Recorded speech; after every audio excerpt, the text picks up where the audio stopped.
This week on NWP. This week's episode brought to you by the Pixelbit community and music from Rare Games circa 1994.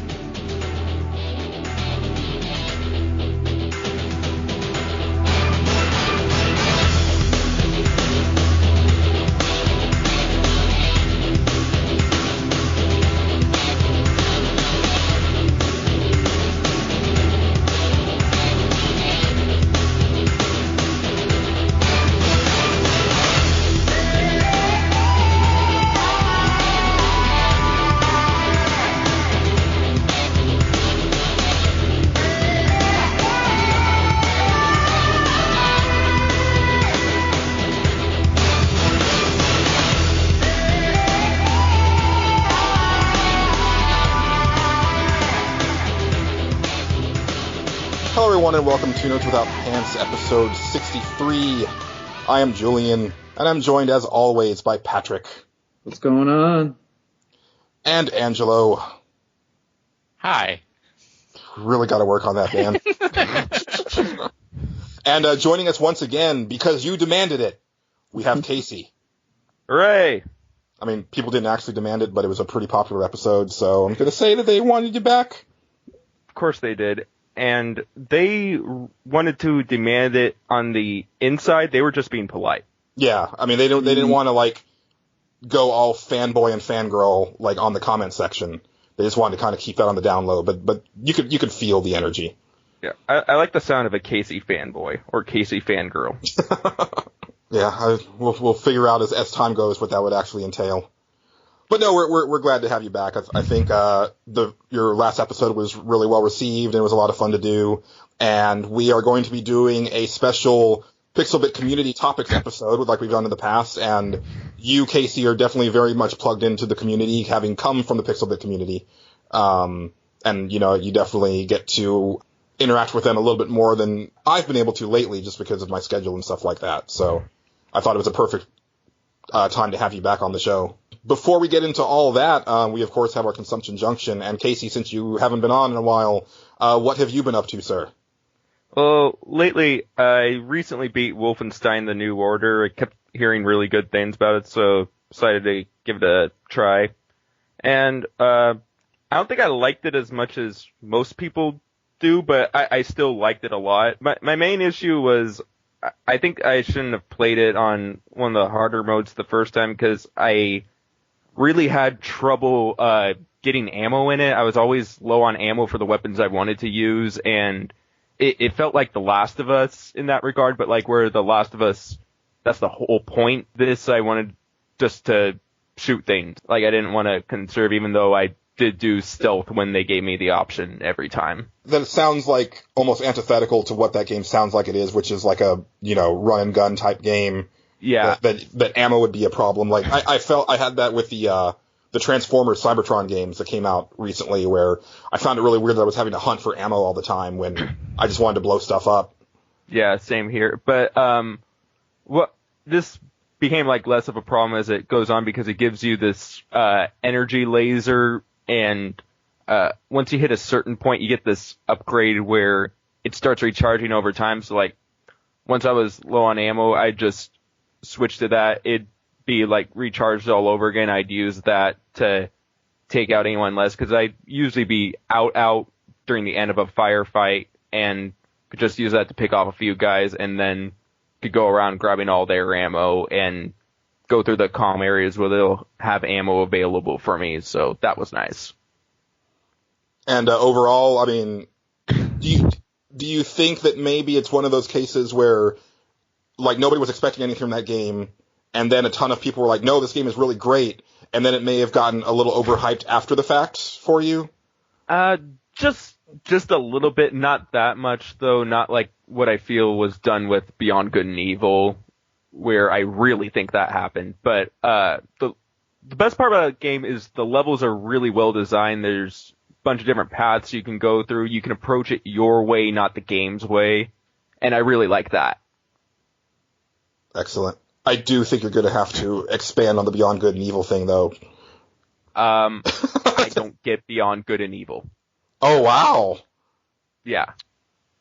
I really don't. I like the idea of it. I like the idea of Zelda with some stealthy segments. I just don't get it though.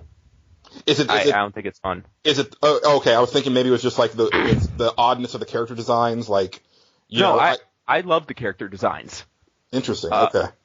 I just didn't think the areas, like the level design, was that much fun. I thought it had like this kind of design to it that's hard to understand. Where like whenever I get a new objective, I don't feel like compelled to do it. I feel like getting there is kind of boring, and once I'm there, it wasn't really worth it.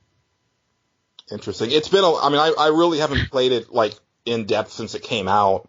I mean, I dabbled with the HD release, but I haven't gone back to it. But, I remember at the time, like, being in retail and stuff, and, like, we would do, like, little grease boards and stuff, and we were trying to actually, it was a holiday season, and we were trying to, like, draw attention to some of the smaller titles that we were really digging, like, Metal Arms? Not Metal Arms.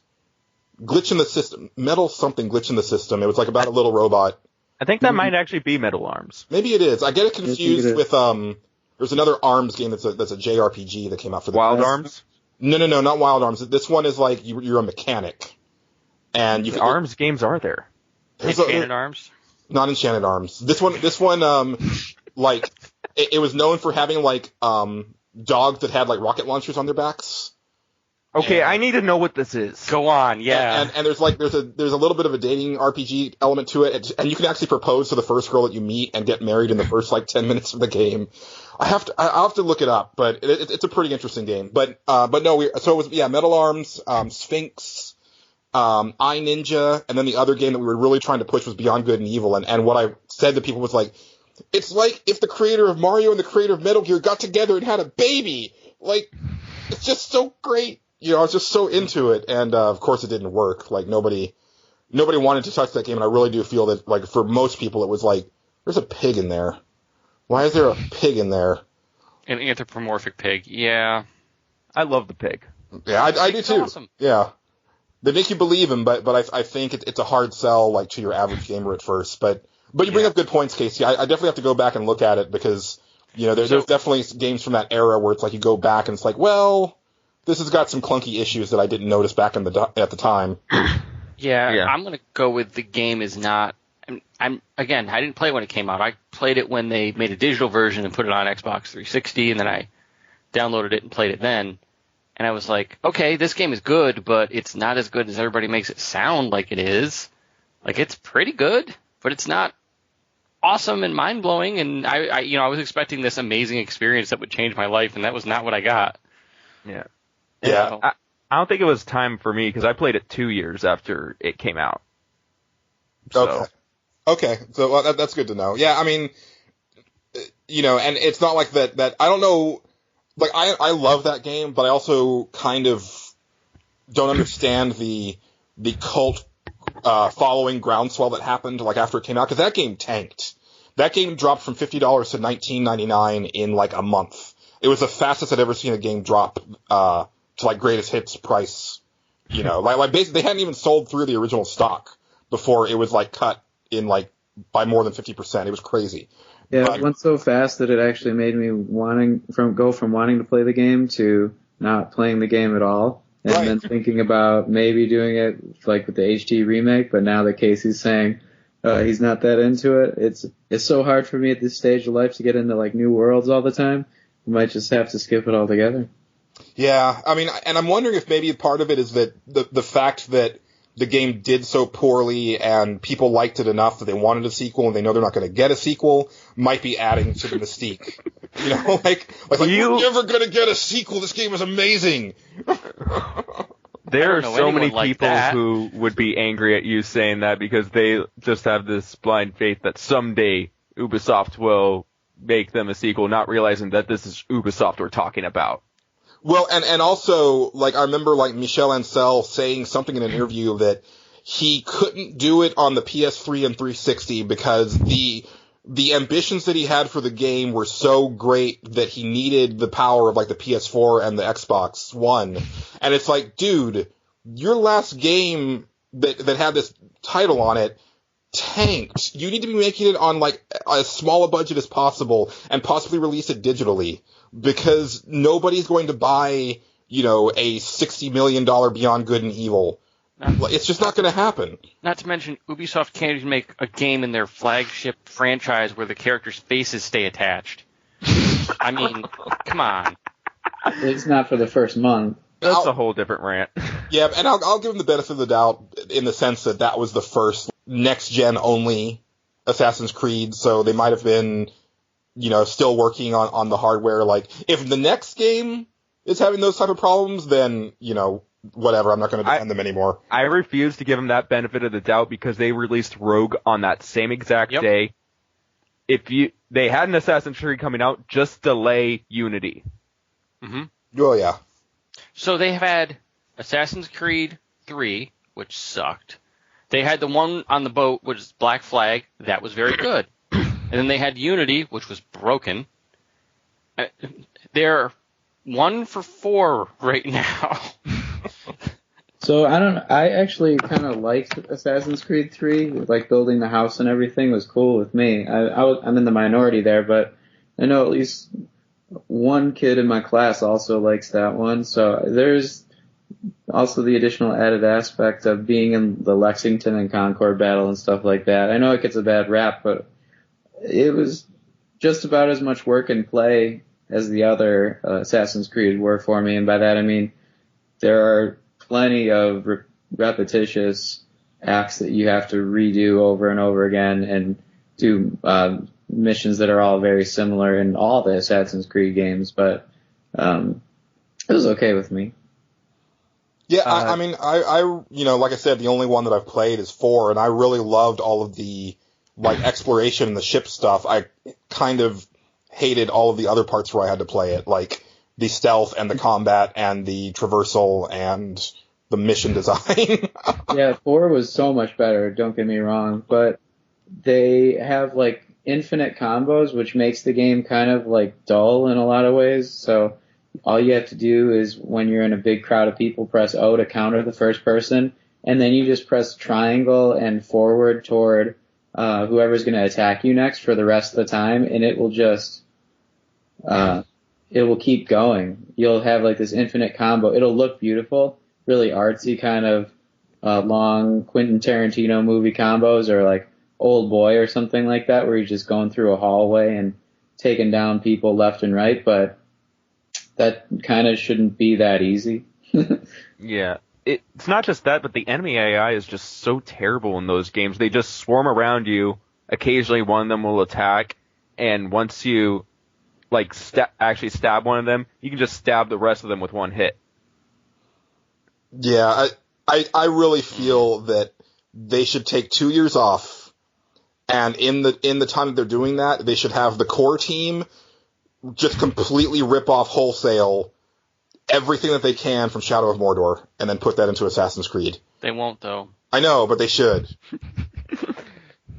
Maybe if the next Assassin's Creed happened in, like, a dreamland or something, when they could have crazy monsters like that. Well, not that part per se, but like, actually, I think that you could probably get away with, like, a Nemesis type system in there, especially if you're going like really full bore with the whole, like, Abstergo simulation thing, where it's like, well, this is a video game anyway, so you know what I mean, like.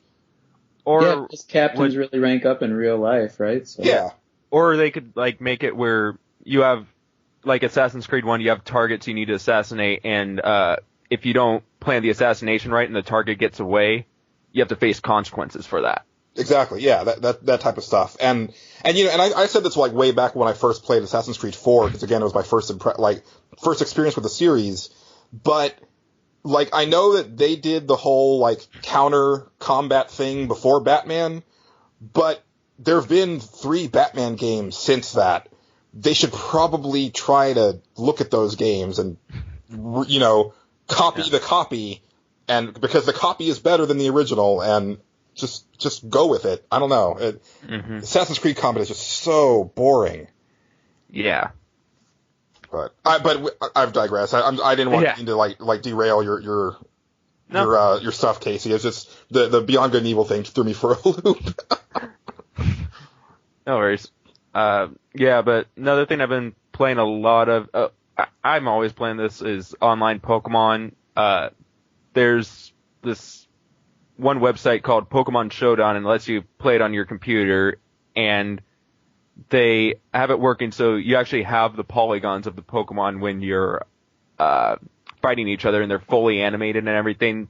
They don't have all the attacks animated, but it's really impressive what they can pull off for just like a browser game. And I play it online this way because if you build a team, it takes literally over 100 hours. Oh, wow. It's ridiculous. You have to breed the Pokemon, make sure your Pokemon has good stats and a good nature. Then you have to train them a really specific way. Like, if you want to make a fast Pokemon, you can only have them fight Pokemon that give them speed points. These are called EVs. So you have to just fight nothing but those, and it's like a really weird way to train your Pokemon. And then you have to, once you're done with that and you got their points maxed out where you want them to, you have to level them up to level 100, and that takes forever. So it's just a really, really long process, and I don't have the patience for this. This sounds horrible. Yeah, this website, you can go two ways. You can create a team, you pick their nature, you pick their stats, that's it, you're done. And this is especially convenient because online Pokemon have certain Pokemon go in and out of fashion all the time. Like, they'll discover a moveset for a Pokemon and they'll say, hey, this moveset's really good. And because this Pokemon's being used more, the Pokemon it counters are suddenly less good, while the Pokemon that counter it are more good, and everything just responds to that. It's really a complex game, and the barrier, it's kind of baffling how complex it is because you hear Pokemon, you just think, oh yeah, it's that baby's first RPG, and no. If you want to play against other people, you have to really, really learn. You first have to know every single Pokemon in the game and what it does. Then, once you know all, like, 700 of them, you have to know who does what well, how to use this guy effectively, and how to counter everything in the game, and build a team of 6 to do that well. But I don't dabble with that as much as I do random battle, where you just click random battle, it gives you 6 random guys, it gives your opponent 6 random guys, and you battle with those guys. And I think that is awesome. That sounds pretty interesting, because it's almost like you're creating a puzzle for yourself. Yeah, and like, sometimes there's not really good strategies. Sometimes you get an awful, awful team that can't even dent the other guy's team. And sometimes you have like an interesting team and you don't know what's on the other guy's team. So you can have this one guy has a lot of counters, but if you get all of his counters off the field, he will just wreck everything. And I always try to keep at least one guy who could potentially do that secret, while trying to get them to reveal as many guys as possible. So once I get a feel for everything they have, I can figure out who to take out, what order to take them out, and it's really addicting and fun. And there's just like so many different strategies you can use. You could like just set up a bunch of entry hazards, so every time they switch in, they take a lot of damage and maybe even get poisoned, or you can expect that they're going to switch into their counter, and then once they have to switch again, you can have that guy set up, boost its stats, and maybe it's ready to wreck everything once it gets that free turn. If you want to play online Pokemon, you're going to have to check some sites to see what Pokemon do what and like how to use them, and you'll be surprised how many Pokemon you think are awesome actually suck, and vice versa. Like, this is the first generation where Charizard didn't suck. Yeah, everyone thinks he's so good. He was terrible. Everybody just loves him because, it was that really hard to find, foil card back in the day. Yeah, plus he looks cool. That too. Let's face it. Yeah. Yeah, he's a dinosaur. Yeah. The only thing I don't like about it is the community gets a little too into it. Like, if you get a critical hit or, say, like a secondary effect, like this move has a 10% chance to paralyze a guy, and it paralyzes that guy, some people will just flip out. They will just throw a huge tantrum. I've even gotten people, like, harass me over that, how I didn't deserve to win that match. Yeah, that's part of the whole, like, me not doing multiplayer thing. It's like there's always that element. But there's one thing that they added recently that is beautiful. Mute spectators, and it mutes whoever you're playing against too. So, and if I just ignore any messages they send, they go away. Yeah. I've only just recently become aware of the competitive Pokemon scene, and it's kind of incredible / terrifying. But in the same way that, yeah. Like I said, like on the last episode, where my cousin and I played Street Fighter together all the time, but we had no idea of the greater world of Street Fighter that was out there, that was developing in the arcades, because we mostly played it at home on the Super Nintendo. So, like, we had no idea what was going on in San Diego in those arcades that eventually grew to become the way that Street Fighter was played. And it's like, whoa, what's going on here? This is a completely different game now. Yeah, that's I've been part of this for, like, part of the competitive Pokemon for, like, 7 years. And it was just mind-blowing when I saw just what it really was. And the funny thing is, like, the littlest changes can just have the hugest impact. Like, one of the biggest changes I ever saw was just they gave the Pokemon Scissor another move. Like, so many Pokemon weren't viable anymore, and it changed it from being, like, fast-paced, you want speedy and highly offensive Pokemon and some good Pokemon who can tank a hit, to you want Pokemon that are really strong and can take a hit. Speed doesn't matter as much. Interesting. Yeah. I just thought that was crazy. Yeah, it's an amazing thing. But, like, I also wonder how much of that was actually, like, intended by the developers, or if all of this is just emergent gameplay where they're like, oh, well, we didn't really build them that way, but you're doing it, so good on you.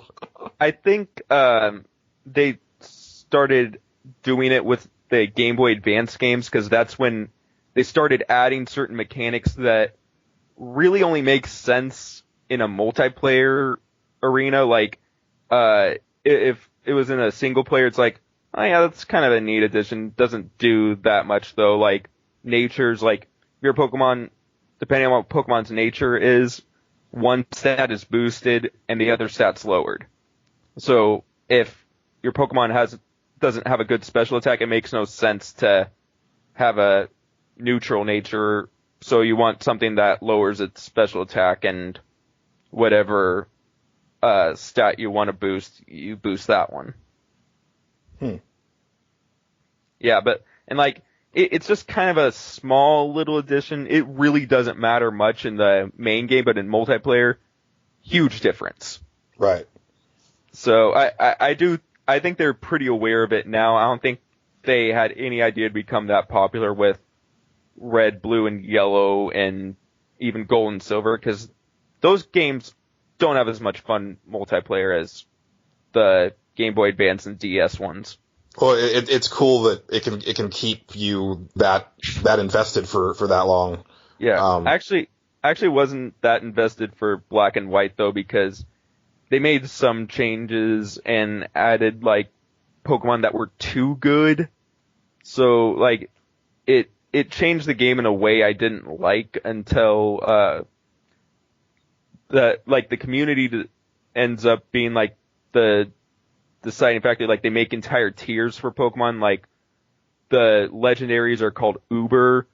Then there's overused for the really good normal Pokemon. Then underused for like ones that are good but not as good as the best, and like it keeps going down. So once they started like making lower tiers, I had fun with those ones. But with the main game, I didn't have any fun with that. I thought it was some of the ones that like the Pokemon you would think are surprising that they're at like higher tiers that if we didn't get really into, we wouldn't realize were actually good Pokemon. Oh yeah, there are some that are just like that all the way. Like there's one Pokemon in Gold and Silver, and in the single player it's just awful, but in the multiplayer it has this one moveset that is just so annoying, and it's so hard to kill. And it's not attacking anything, it's just making sure you can't attack it while it's sapping your health away. And which one is that? It's called Gymploof.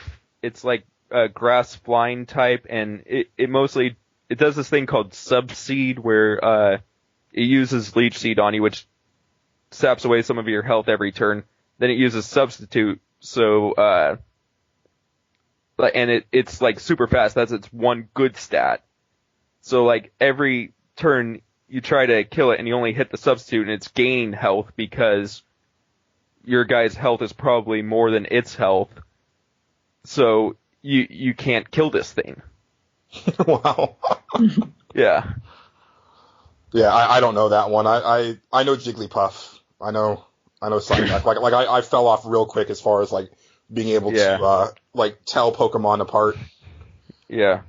At some point, they started to look more and more like regular animals to me, but I got back on it for Black and White just because I had a long trip to my job at the time and wanted something, and that was one of the games that I had missed, and just, I don't know, got sort of into it until I got to like the 40s or something, but after that I kind of knew the Pokemon in Black and White, kind of knew them in, the originals, but that's about it for me too, so I never heard of that one either.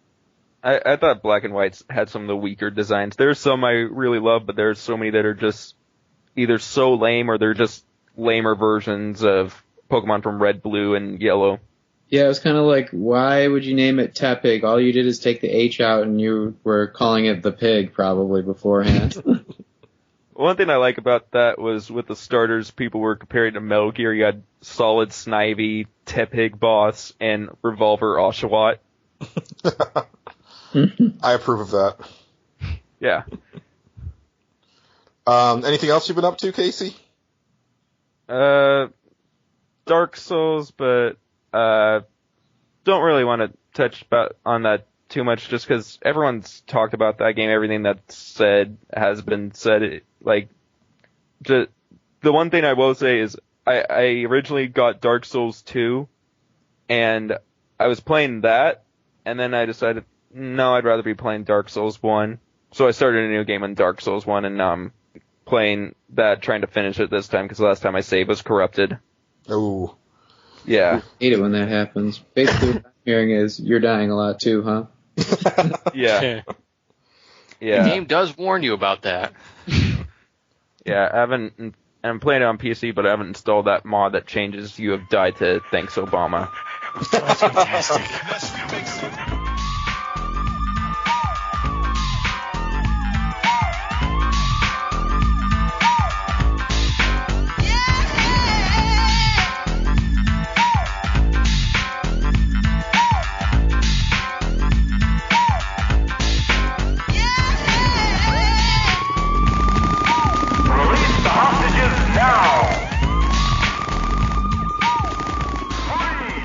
Patrick, what about you? What have you been up to since last time? Oh, mostly just the same stuff. I'm too addicted to Destiny with all the people I talk to now. I've got a couple friend pages worth of people who I play with on Destiny now, so I've been raiding a lot, getting some more materials and upgrading my weapons. It's a lot of monotony, I guess. If you're by yourself, I wouldn't be able to do it, but even with a lot of other people, a couple days ago, I was like, man, I just sunk in 30 more hours into this game without even blinking. It's just, there's always something to do, and I gotta watch myself before I lose my life. I will say that you've definitely been distracting me from my True Blood marathon recently, because like you join a party, I swear, like every 5 minutes. Yeah, my bad. That was happening to me though. Also, when I was trying to watch a movie, the most recent movie that I took the approach of like not looking at anything about was this movie called Boyhood, and it's up for Best Director now. But I love Richard Linklater. If you don't know him, he made Dazed and Confused, Waking Life, A Scanner Darkly, Slacker. Now he's made Boyhood, which might be his masterpiece. It's just the most real movie I've ever seen. One of the big draws, I guess, for a lot of people, and I didn't realize this until I was watching the movie because I didn't look at anything about it, was that they filmed the actual actors 17 years, like, in lapsed time. So they started at like the boys, adolescent years, and they worked up all the way till he was like a late teenager.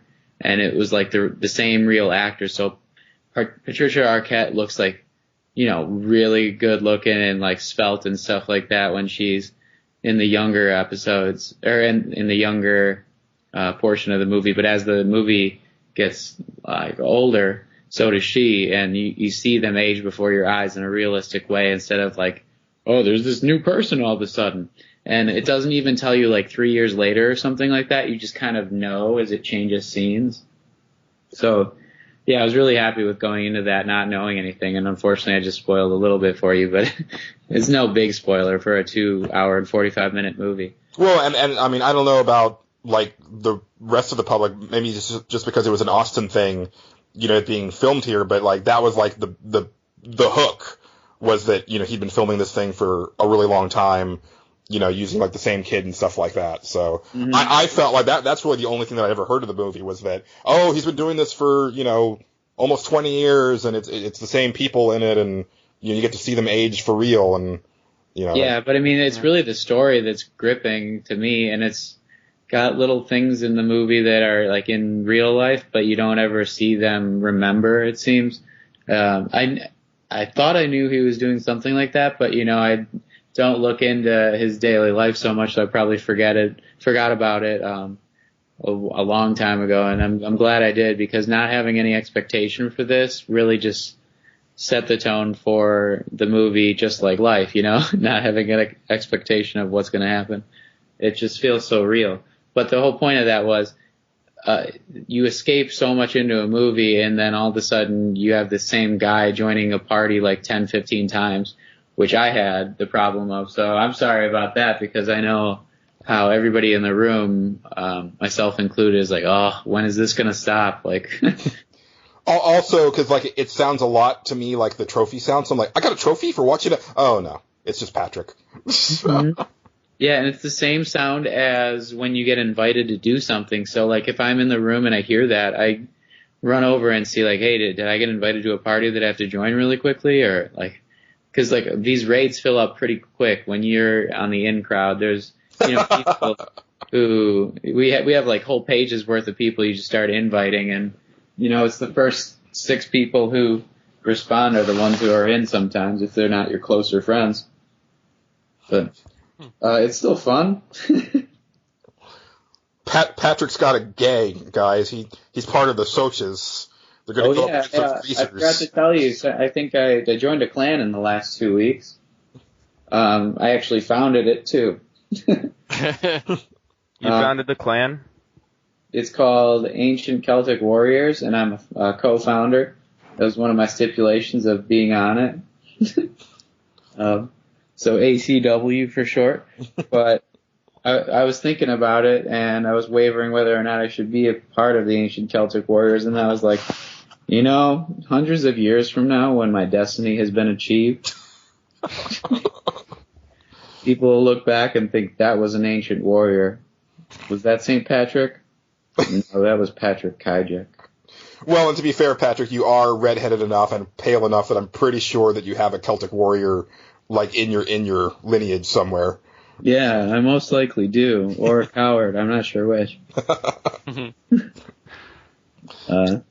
Yeah, but those things are really fun to do, and we're starting to grow the clan. There's like a page on Bungie where you can write your mission statement and stuff like that, and my partner confused our with our. So that's why I was like, I need to be a founder and write these things. So I gotta change that. I also haven't changed it because I think it's hilarious. But upgraded a few weapons to the highest level, and this last week they had this thing called Iron Banner where your weapons actually do the same amount of damage that you have them against other people in the PvP. So if you have higher weapons, it's a lot easier to kill other people, or you can just like dominate the map basically. But it's only against other high level characters. So it's sort of like who can top who's been working harder. And man, can I tell you, I've never felt like that good in multiplayer before. I didn't even have anything to go for.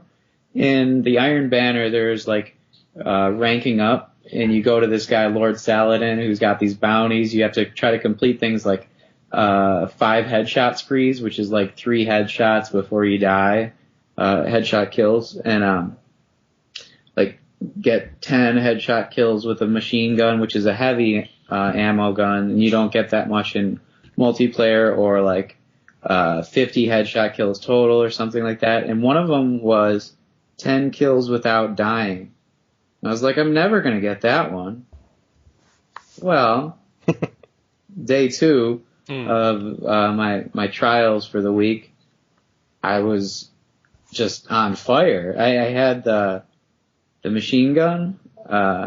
Like I have this like thing called Thunderlord. It's like an exotic machine gun, and it's not even fully upgraded, but man, you can get 2 hits with that thing and kill somebody, or 3 hits at the most. And I was just in the zone so much. It was like 5 kills before I knew it, and then 7 kills. Then I was out of heavy ammo, and then I switched back to my hand cannon, which is basically a pistol called The Last Word, which I had recently fully upgraded. 3 more kills. 10 kill victory. Like I got this medal. I got like a bunch of blips. I was like, what? I don't even know how it happened, but it did, and it was, legitimate. And I was like, wow, that's what it feels like to just dominate. I can just like feel the dopamine just like, flowing in your brain. Yeah, I mean, after that I played for another 2 days just because I wanted to get that feeling again, and I felt dominant the entire time. My KD ratio was like 1.5 to 2 most of the matches, and that's like gonna put you at the top of the list every game. Sometimes people have a great game where they're like 5 KD because they just haven't died those couple of times, but that rarely happens. Otherwise, the top guy's around 2. So I was really happy about being one of those people, because I feel like a lot of people put a lot of time into PvP and like, trying to be very competitive and professional and stuff like that. And I'm not one of those people. I'm not even that good at first-person shooters, but I guess now I am with the help of my friends and fighting the Vex and the Fallen and the Hive. I guess, talking with people together cooperatively made me better competitively. I also do like that there is a mode, even if it's a limited time thing, where you can actually, it's like who has the better stuff, because I know that they try to level the playing field most of the time for the PvP in those type of games, but the whole point of grinding to get that really awesome gear is to show it off. So. Yeah, and then you get like really awesome gear from that too, like emblems and shaders and stuff that not only give you more experience for that, like those trials, the Iron Banner, but also look different and other people can't get if they haven't completed difficult bounties, like 10 kills before you die or something like that. So yeah, it's really rewarding, not because you're getting anything out of it like in the game you wouldn't have gotten, but just because of bragging rights and stuff like that. And, the dopamine does flow. Right. So I played that a lot, but going back to last episode, afterwards, I got really jazzed up when we were talking to the Rollers of the Realm people, and I played that demo because, I had to do some research on the people we had on, and it was great. But then I was jonesing for like a real pool table, or poker pinball table. Sorry, Angela. It's all good. Yeah, I just having some word vomit there. But I finally got back into pinball since my Space Cadet days and playing at headquarters and stuff in Chicago. And let me tell you, I had a lot of fun.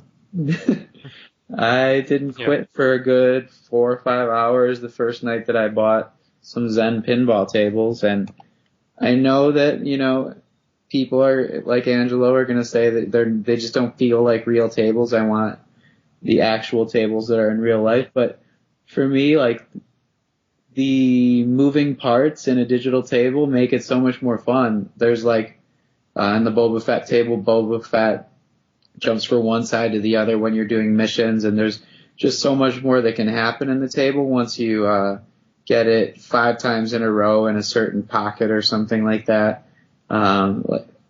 For instance, the South Park one, if you spell out all the letters in Cartman by getting into his little hole for however many letters that is, then all of a sudden the aliens will probe him and a bunch of stuff happens on the screen. It's crazy. And he'll like poop out a bunch of gold, and then you have to like make your ball go over the gold. Or there's like a school bus that you have to spell out the letters of by getting it up this one ramp a bunch of times, and that's the hardest one. But once you finally do it, like the kids come out of the side and wave, and then it shoots to the right, like the bus actually moves. It's really cool, and you can't do stuff like that so much in real life. Yeah, I mean, I think that, there's definitely nothing like playing an actual pinball table, but digital pinball has gotten really good, and I think that when they're really well made, it definitely scratches that itch, for sure. Yeah, and it's good that you can actually demo it, but it's bad when you forget that you demoed it, and then you buy the table you didn't like anyway, which is what I did with Deadpool.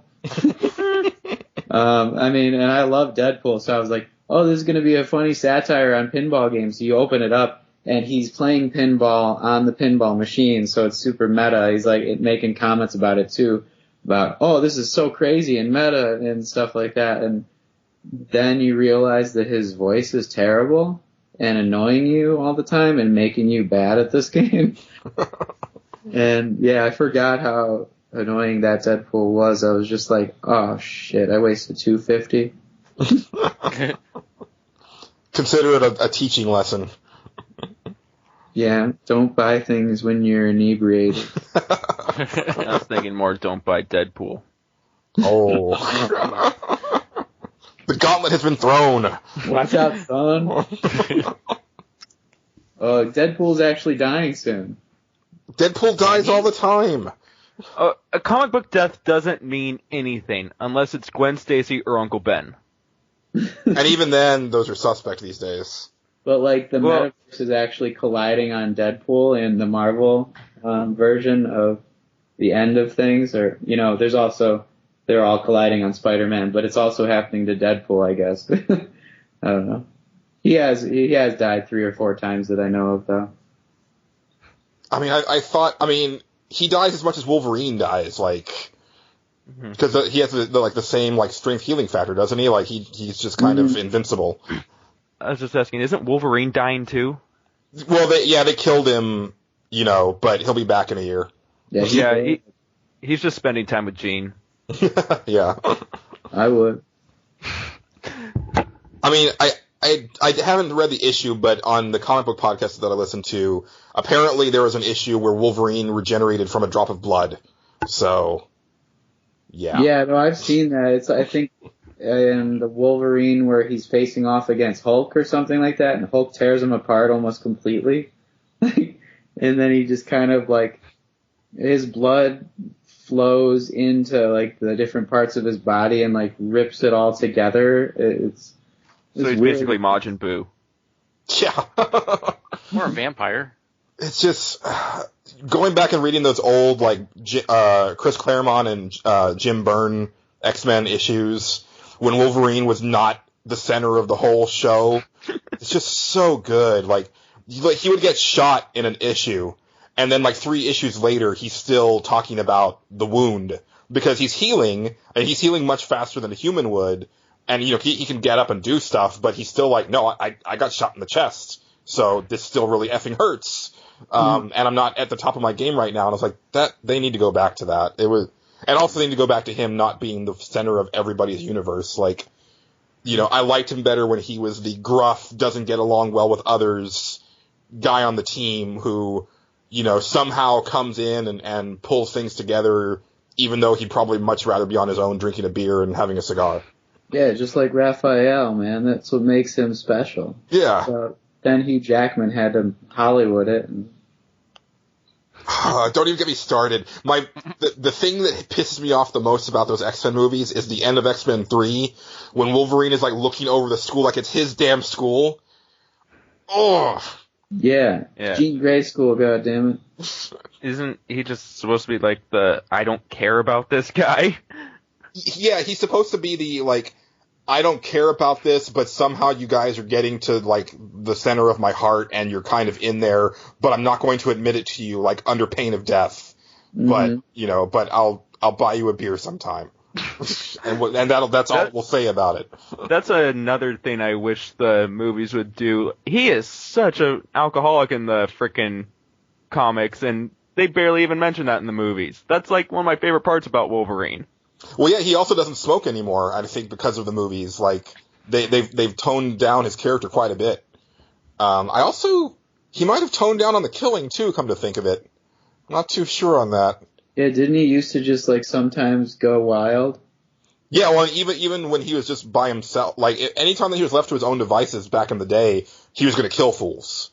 And, like, like, Cyclops and Professor X would be like, no, Wolverine, you shouldn't kill him. He's like, yeah, whatever, bub. Like, if you guys weren't watching me right now, this guy would be dead. So, yeah, that's basically what I've been doing, though.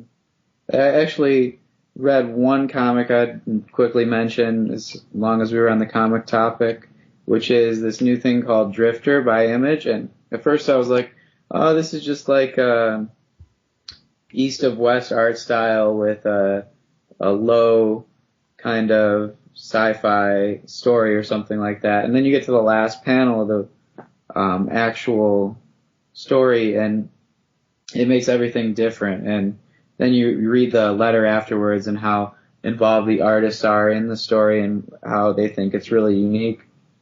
The different moving parts that they're putting together, and it just seems like it'll actually be more than I really thought until the very end, because there's this guy who is wounded on a new planet and he can't really breathe in their atmosphere. And of course you see these mermaid kind of things, which aren't really mermaids, but I'm like, oh crap, like this is going nowhere.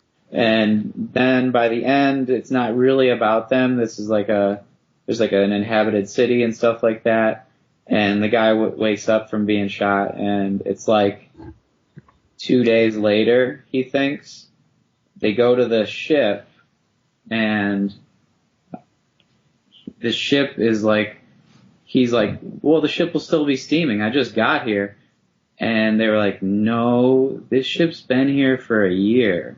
So it's got some time travel involved in it too, and I'm not sure how that's gonna all play out, but it's pretty awesome that, he's been there 2 days, the ship's been there a year, but then how did he just get here? Get back to me when you see the polar bears and the fog monster. It sounds very Lost, but that's not a bad thing. Yeah, I kind of guessed the end of Lost, though, as it was in the first season. Yeah, I think I was probably clued into it by about season 2. Like, it was pretty early, but I had theories, and then they kind of all, bore out as the show came to the conclusion. Yeah, I was kind of like, they're all dead. Whoa, spoilers! Oops. I think the moratorium on that is over. Yeah, I mean, this is the last couple minutes have been spoilers, so you gotta put something up, but... Yeah, we're fine. Yeah. I will say real quick, not to belabor the point from last episode, but I went ahead and bit the bullet and picked up Volume 1 of Sex Criminals for myself and read through that whole thing, and I'm officially a fan. Awesome. Definitely going to be picking up like subsequent trades. Because I kind of feel like that comic is probably going to have like a like an actual end at some point. Like I don't think it's going to go for like years and years and years, like Walking Dead or something like that.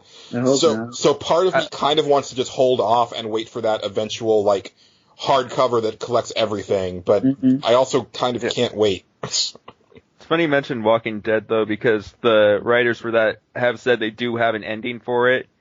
I'm not sure when it's coming, but they're saying they do plan on ending that comic. Yeah, it's interesting that you say that. I hadn't heard that, but I also just picked up volumes 19 and 20 of Invincible, which is still head and shoulders above any other superhero comic for me.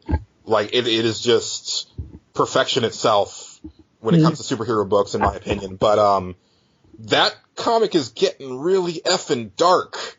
And I guess, I mean, you know, it's Robert Kirkman. He does Walking Dead, but like the last couple of volumes, I'm feeling the way that I felt about the final Harry Potter book, where about 100 pages in, I was like, J.K. Rowling hates her creation, and she wants to make him suffer as much as she possibly can. Because that's really what it feels like with Robert Kirkman and Invincible. It's like, how can you bring him any lower than you already have? Oh, that's how you do it.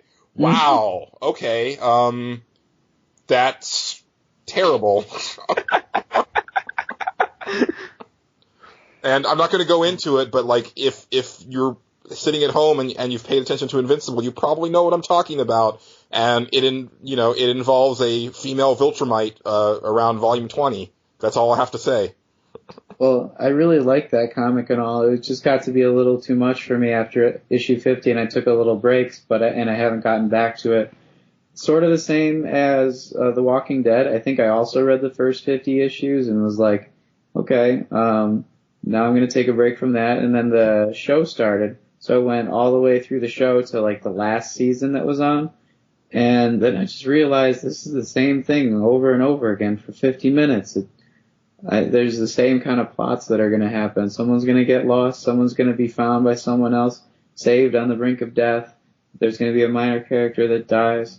They're going to change the location at the end of the season, but then the next season will pretty much be the same with new villains. And then I was like, okay, at least it's on a hiatus. Maybe I'll come back to it. And then I just didn't come back to it. And it's already been 2 times where I've seen on IGN, well, look at the new trailer for The Walking Dead after they come back from a hiatus. It's like, man, is this show ever off?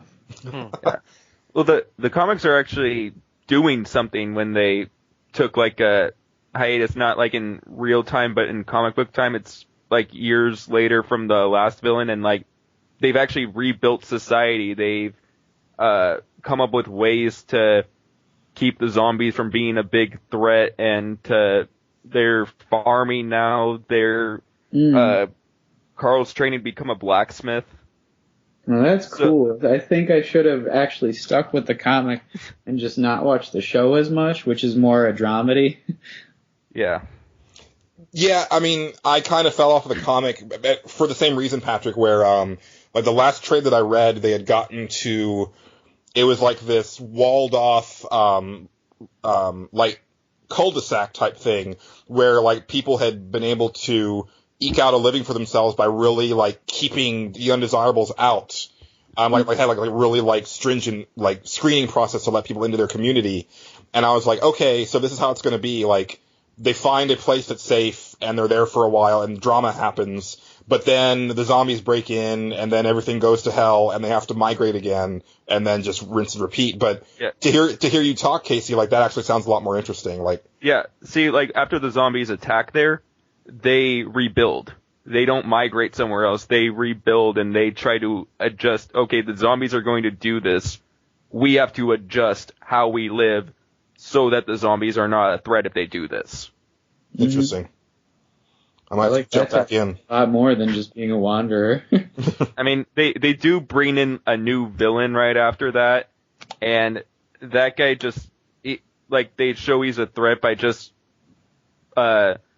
doing, they do, I'm not sure even how to describe it. They just, they try too hard to make him a threat, I guess.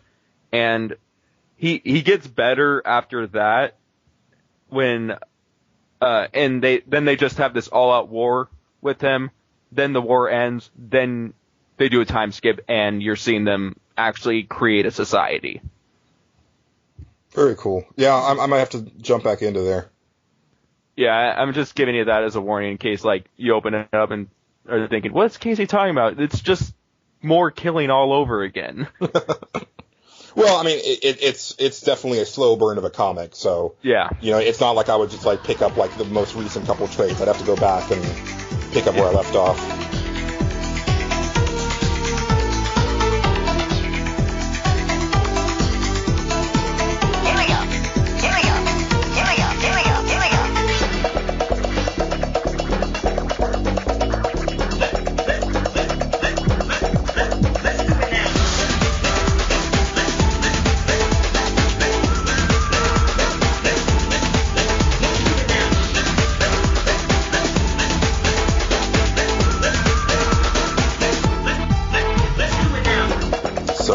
Speaking of picking up where we left off, Angelo, you've been kind of quiet this episode. Yeah. What have you been up to, sir? Nothing too interesting, maybe. Thank you for listening to Nerds Without Pants, everybody. Yeah. And nothing too interesting. I'm just here to bore you. One thing that did happen is people were talking about speedruns, and I started watching some of those online, just out of curiosity. And, watching somebody like rip through a really hard platformer at super crazy speed is kind of awesome. So that's been kind of fun. I don't know what else to say about that, except if you haven't seen it, go see it. I'm not into it enough to tell you like, oh, this guy did this run and it was spectacular because he, I don't know, did something and that saved him a certain amount of frames. Like, these guys are crazy. I feel like you're embarking on a dark path, Angelo. Yeah, this happens. Yeah, where it's just going to be like, oh, so last weekend I just spent about 8 hours watching speedruns. I've already done that. Oh, God. It's fun. I don't think it's going to be something that I settle on. It's not like... Because I will never do it. That's the thing. Like, in order to do this, you have to, like, literally dedicate a year to just playing one game over and over again. And I am way too ADD for that crap. Yeah. So, yeah, I beat Resident Evil 1 in like an hour and 45 minutes on the PlayStation 1 back in the day. That's like my claim to fame. Like, that's it. Like, I'm done. Like, I'll never do anything like that again. What was the trick? That is really impressive. It's not impressive when you realize that I had like, I had unlocked the rocket launcher with unlimited ammo. Oh, that changes everything. Yeah, I mean, so once you have that, you're just rolling through the game. Like, there's only, like, I think a couple enemies that you can't kill with that thing because they're too small. Because, Resident Evil 1, you couldn't really aim. So, other than that, like, yeah, it was just a matter of, like, and by that point, I was probably also my, like, 7th time through the game. So I had that place, like, mapped out in my head. So yeah, it was a cakewalk. But it was a lot of fun. I felt good that I did that, but, now I'll never get anywhere close to that again. Yeah. Super Metroid in 3 hours. Yeah, but there was some crazy stuff like, you watch somebody play, what was the first one I saw? F-Zero X? That was the Nintendo 64 one, right? Yeah, I think so. I think that was the first one that I saw, and the guy was like taking like some crazy exploits with the physics in that game, and it was just real fun to watch. So, and then I just started watching platformers and things like that. I would actually like to see somebody speed run, like Dark Souls. I haven't done that yet. That would be interesting. That sounds counterintuitive. Like, I watched someone beat Dark Souls or Demon Souls in under an hour. Holy crap! What? I didn't even know what was happening. Like, there's no story, obviously. They're just going through things as fast as possible. But I was like, you know what? I want to see what people like about this game, and I don't want to go through that hell of dying all the time. Although I'm probably going to do that for Bloodborne. It was nuts, and I don't even know what happened to this day. But yeah, like the one I just popped on a few minutes ago was somebody running through Super Mario 64, getting all 120 stars in like an hour and 20 minutes. I think it was something around there. It was under 2 hours for sure. It was 140, an hour and 40 minutes. Wow.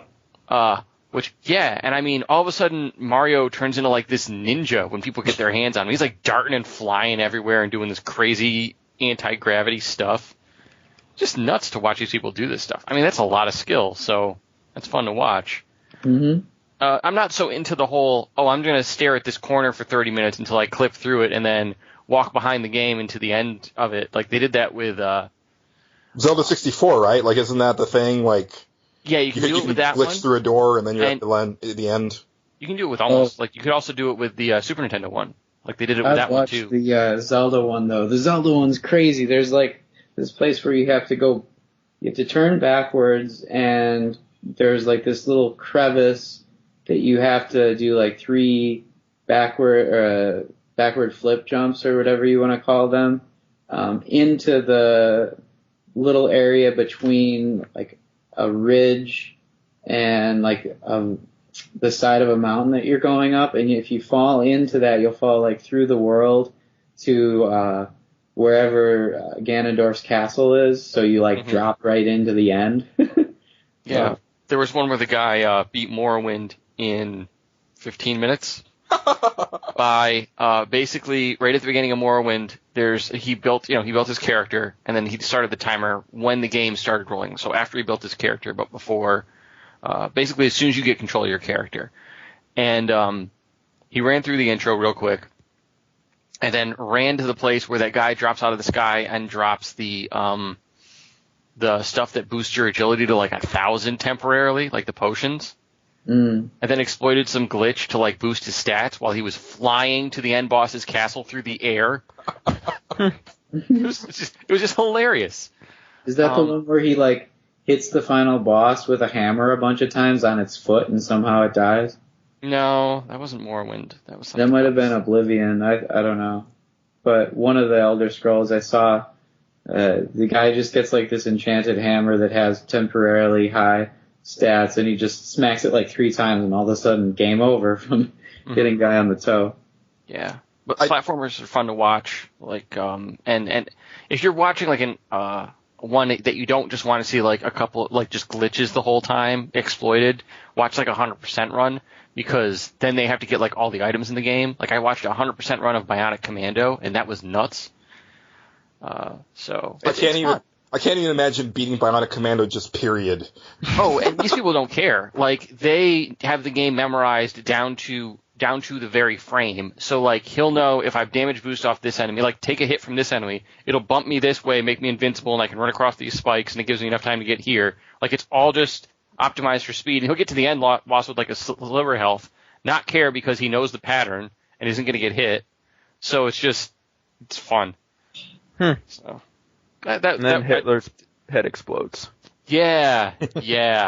That ending is something else. He swears, too. He says like something like, you're a damn fool, or something like that.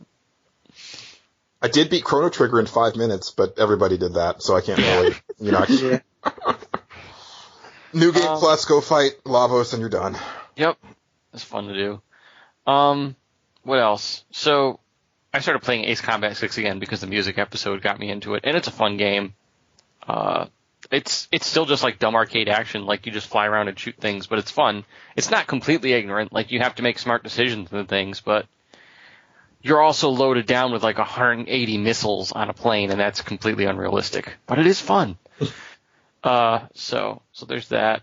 Also, like when you're basically like one of the first bosses that you fight, and keep in mind, like, these are all things you're fighting up until this point are, like, other jets, and it's realistic-ish, obviously. Obviously it's not, but it also is. And then all of a sudden you're fighting this fleet of, they look like giant single-wing, like, stealth bomber-style planes, so they're just one big wing, shaped in a V. And there's, like, 5 of them you have to take out, and they're all massive, and the one in the middle is big enough, so big that it's actually an aircraft carrier that flies. Like, planes are taking off and landing on it. It's just crazy. That sounds really cool. That actually brings, like, warm, fuzzy memories of, like, the original Warhawk to me. Yeah. Like, I didn't realize that Ace Combat had gone there. That actually sounds interesting. It almost had to, because it needed to do something. By the time you get to Ace Combat 5, it's like, we have to shake this up a little bit. So. And they're making a new one for the DS, the 3DS soon. So, that's... I might get that. We'll see. Except the announcer sounds terrible. I was watching the trailer for it, and he just like, dude, shut up. No, stop talking. You're ruining everything. So, what else? My oldest saw me playing Ace Combat and just wanted to play it instantly and fell in love with it, and he's been playing that. And he actually took to it. Like, I explained inverted controls to him and like how, because the first time you play that, if you haven't played a flight game at all before, it's kind of daunting because throttle works differently than it does in any other game and all that other stuff. And he took to it real quick. I was kind of impressed. So, but he's getting, he's 14 now, so he can get his head around this stuff a little quicker. Yeah. When he was younger. I just love the way that you're like growing the next generation of hardcore gamers. It's fun. It is a lot of fun. Let's see, what else? I tried to get him into Hearthstone too, but he didn't. I think I might be over that game, honestly. It took me long enough, but I showed him Hearthstone. I had him taught him how it works, showed him how it works. It just might not be his thing, but he knows it's there. So. How much have you spent on card packs? I have not spent a cent on that game yet. You should at least buy a pack, dude. Yeah, I think I'm going to tip him before I go, but I think I might be done because I spent way too much time on that game. That's I was just about to get back into it because I finally opened up my Warriors of Draenor collector's edition, and it came with like a download code for like 3 free packs for Hearthstone. Right. And I've got to say real quick that Blizzard knows how to make a collector's edition. Because wow. And I don't mean that in like the punny way because the game is called WoW. I mean like the packaging is amazing. Like the soundtrack is a full on like jewel case CD. Like with like documentation in it. Like the mouse pad was like really nice and solid. I actually took it to work. Just top. I've never bought a Blizzard Collector's Edition. I was kicking myself for not getting Diablo 3, but at the time I didn't even know if I was going to like Diablo 3, so I didn't want to commit to a $100 purchase on it. Mm-hmm. But it just really, really amazing. Like if they do anything else Collector's Edition wise, I might have to go ahead and grab it just because. Did you hear what they did for people that have been playing WoW, by the way, since I think it was within 6 months of its launch? They shipped them all these like they're basically miniature versions of the giant statue that Blizzard has in their lobby. Oh, excellent. That's really cool. And they're real nice. Like there were some pictures of it on Twitter and it looks good. And they're like limited edition, numbered, everything. Because there's probably not too many that they have to ship out, to be honest. Most people that have been playing that game from the beginning are probably still not playing it now. Oh, it was people that are still active that I'm not 100% sure. I know they had to be playing it within the first few months. I think it was like 6 months or 9 months or something like that. Interesting. So it was all worth it. I mean, if Square Enix was doing it, I would get something for Final Fantasy XI because I've been playing that, since the PS2 launch. Yeah, well, they give like stuff out randomly all the time for their digital incentives. Like after you've been subscribing for 3 months, after a year, stuff like that, they give you a free item. But so maybe, as it gets on and on, they'll do more and more of that. At least they did that for 14. Yeah, but I want them to send me like a plush Moogle from the Mog House. Yeah, or like a recreation of your character or something as a statue. Dude, that would be really cool. I have had this idea for a long time that like they should have made, especially for Final Fantasy XI because there's so few character models to choose from, but it should have been a way where you could actually choose like handmade, well not handmade, but like you could say like I am an elven Dark Knight with this hairstyle.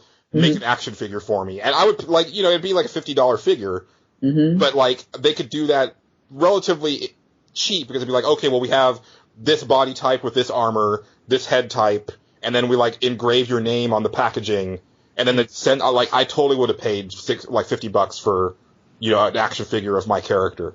I think that the perfect game for something like that actually would be Little Big Planet because you can put all the different costumes on and, like, you can make it pretty easy, like the actual Sackboy, the first guy, but then like whatever gets put on him is going to be like wacky and different. And then you could either like make the Sackboy with a bunch of the different things he can put on, or like stitch the actual style that you wanted, or like when you press like R1 or something to buy it, make somebody actually weave or stitch or knit or whatever it is they do together, like your actual custom figure.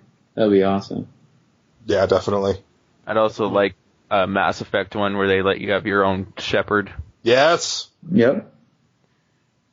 Well, as long as they're not going off of the save data from Mass Effect 3, because they totally messed up my Shepard.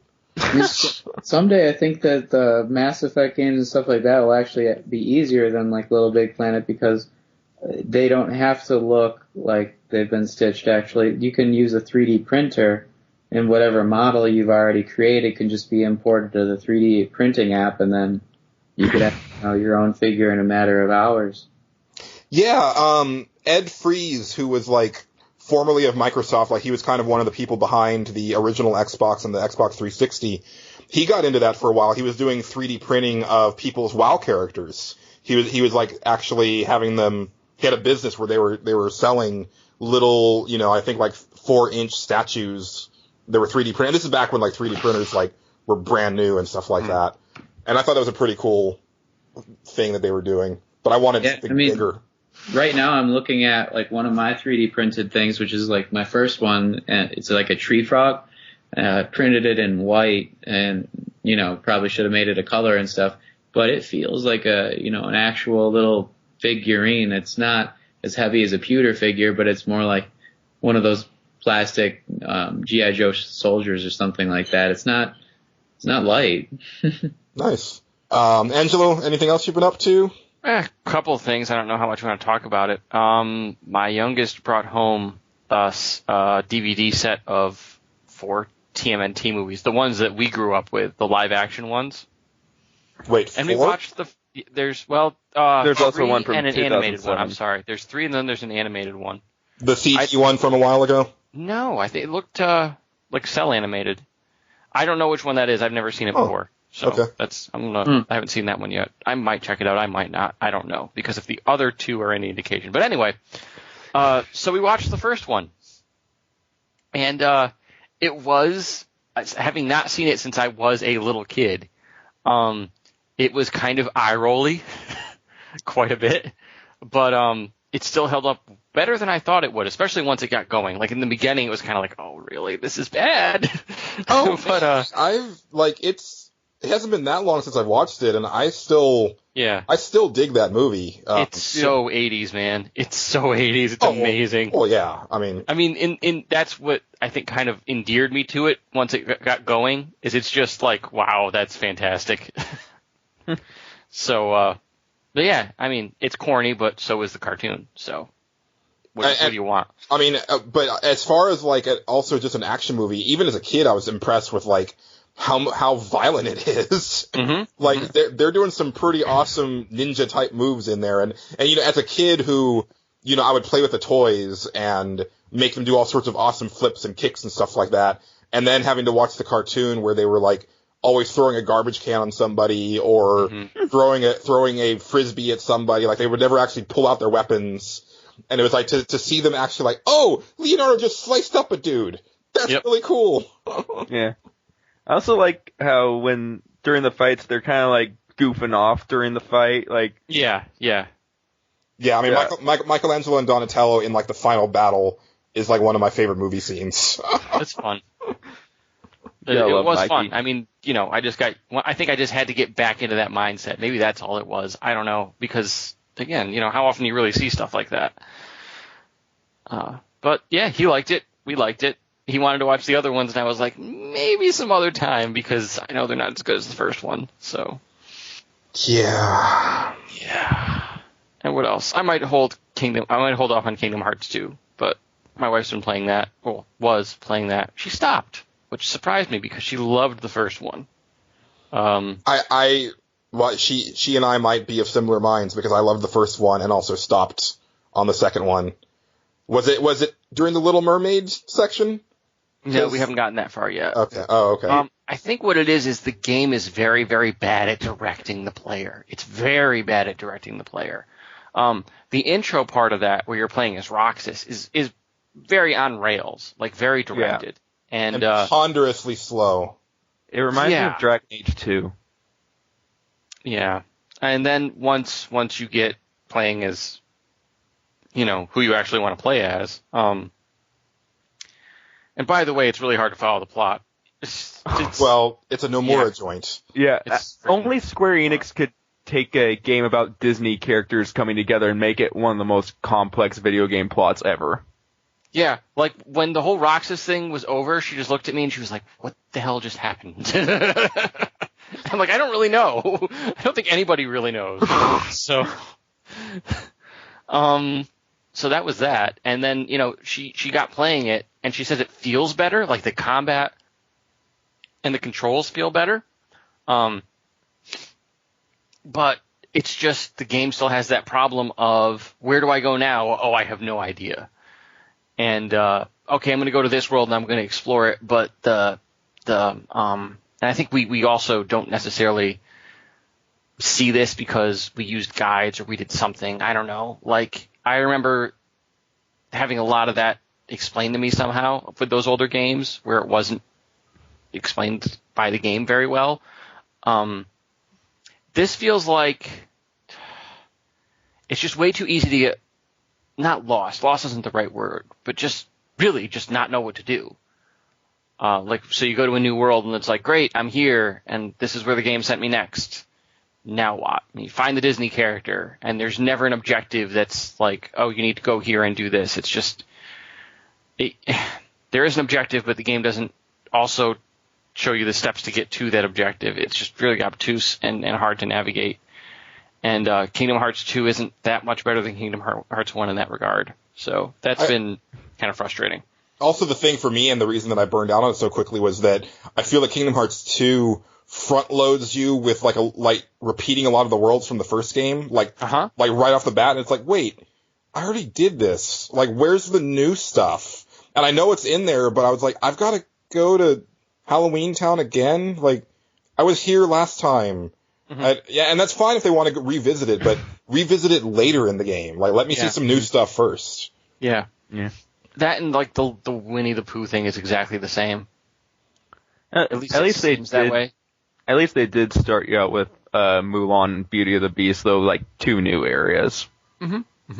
Actually, the Beast one was pretty cool. That fight and some of the moves that you could do, like the co-op moves with Beast, were fun. Oh that was really cool. I totally blanked on that. Yeah, she made me play. I usually play the boss fights. That's usually the way this works. But I had a lot of fun with that one. And the controls do feel a lot better. Like, I just feel more like it's an action game, even though there's still a menu and everything, whereas the other one, it didn't feel as action-y. So. Definitely. Yeah. That's about it. All right. Well, that's been the Consumption Junction section. Yeah. I think it's time to jump into some community topics. What do you guys say? Sounds good to me. Yeah. Your enthusiasm is palpable. We are controlling transmission.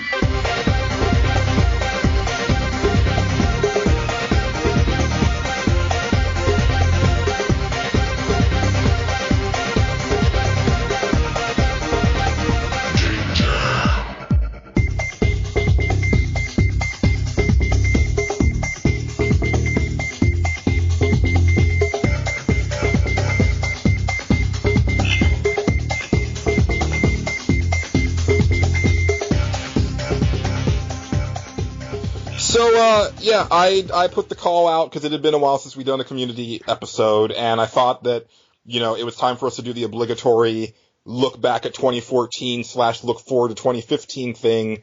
But the community didn't really seem to be interested in that. They did bring us some topics, but they're not necessarily tied into last year or looking forward to this year, which is fine. But I thought, a couple of these are kind of quick hits, but I thought we'd take care of them anyway. The very first one that we got was from K-Shire Cat, who simply says, talk about Bayonetta 2 and Drakengard 3. And if you know K. That's par for the course. Yes. Yeah. I will say, because Angelo, I know you had picked up Drakengard 3, and I don't think you've ever actually talked about it on the show. Did you ever crack it open, or? No, and the reason is I haven't played any Drakengard games yet, and I don't know if so the thing is, My first introduction to that series was not the Drakengard games, it was Nier. I've mentioned this before, so I'm not going to dredge all that up because it would make Julian want to punch me through the internet. Accurate. Yeah. I'm looking for a way to actually do that. Control P. So the thing is, it's like, I know Drakengard 3 is the prequel, so I can probably play it first, but I almost feel like, well, even though it's a prequel, the setup is probably in the other two games, or maybe it's just not related. Like, I could play Nier without knowing anything about Drakengard 2, even though it's related to Drakengard 2, and it played fine. Yeah. So, I keep looking at it going, I should play that game. The other problem is, playing games like that and Bayonetta 2 become difficult because I have children around. Mm-hmm. And games that are more explicit, I don't like having to send the kids out of the living room and say, oh, you need to stay upstairs in the playroom while daddy, monopolizes the TV. It just doesn't feel right. So I just don't do it that often. I tried to do it a little bit with Bayonetta when it came out, and I just didn't like it. I don't like the living room being empty. You know what I mean? Like, I like having my family around because that's the reason I have a family. Well, Angelo, just have to wait. Can I help you with Drakengard 3 with your problem with it real quick? You're going to just tell me not to play it because it sucks. No.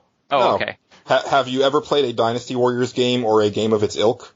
I have played, I think I played either one of the first two Dynasty Warriors games and Hyrule Warriors. And I actually really liked Hyrule Warriors. So. Okay, so that, but dragons once in a while. That's all you need to know. I heard dragons is not the best part of that game, actually. I played a little bit of Drakengard 3. It really does seem just like Dynasty Warriors, but I do think the character interactions are a little funny between the main character and the dragon, but I have no idea what the hell is going on.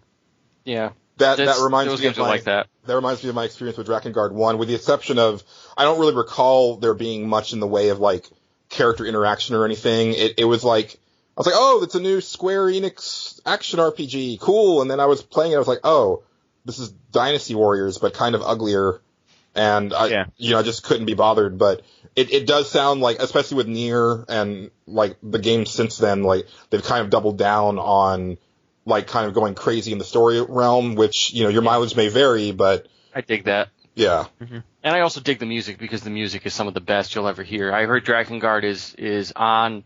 Well, Nier is kind of like the pinnacle of that music. Maybe Drakengard 3 is on the level of Nier, but the other two are definitely of that quality. Just Nier was definitely like the, holy crap, this is so good type stuff. But Drakengard's music is near to Nier?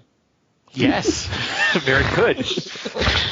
You and your puns today. Low-hanging fruit, Casey knows. But I really want to play them. I think since I played Hyrule Warriors, I'm just not in the mood to play that right now. Like, I'm just getting back in the mood where Etrian Odyssey games are starting to look good again. So, yeah, I mean, you can only press XXX so many times. Exactly. Yeah. But go ahead, Casey. I'm sorry. I prefer the Bayonetta combat where you're doing a bunch of crazy stuff, not just pressing XXX. Yeah. Bayonetta. Good. Like I was saying the first time we talked about it, like, I really do appreciate that.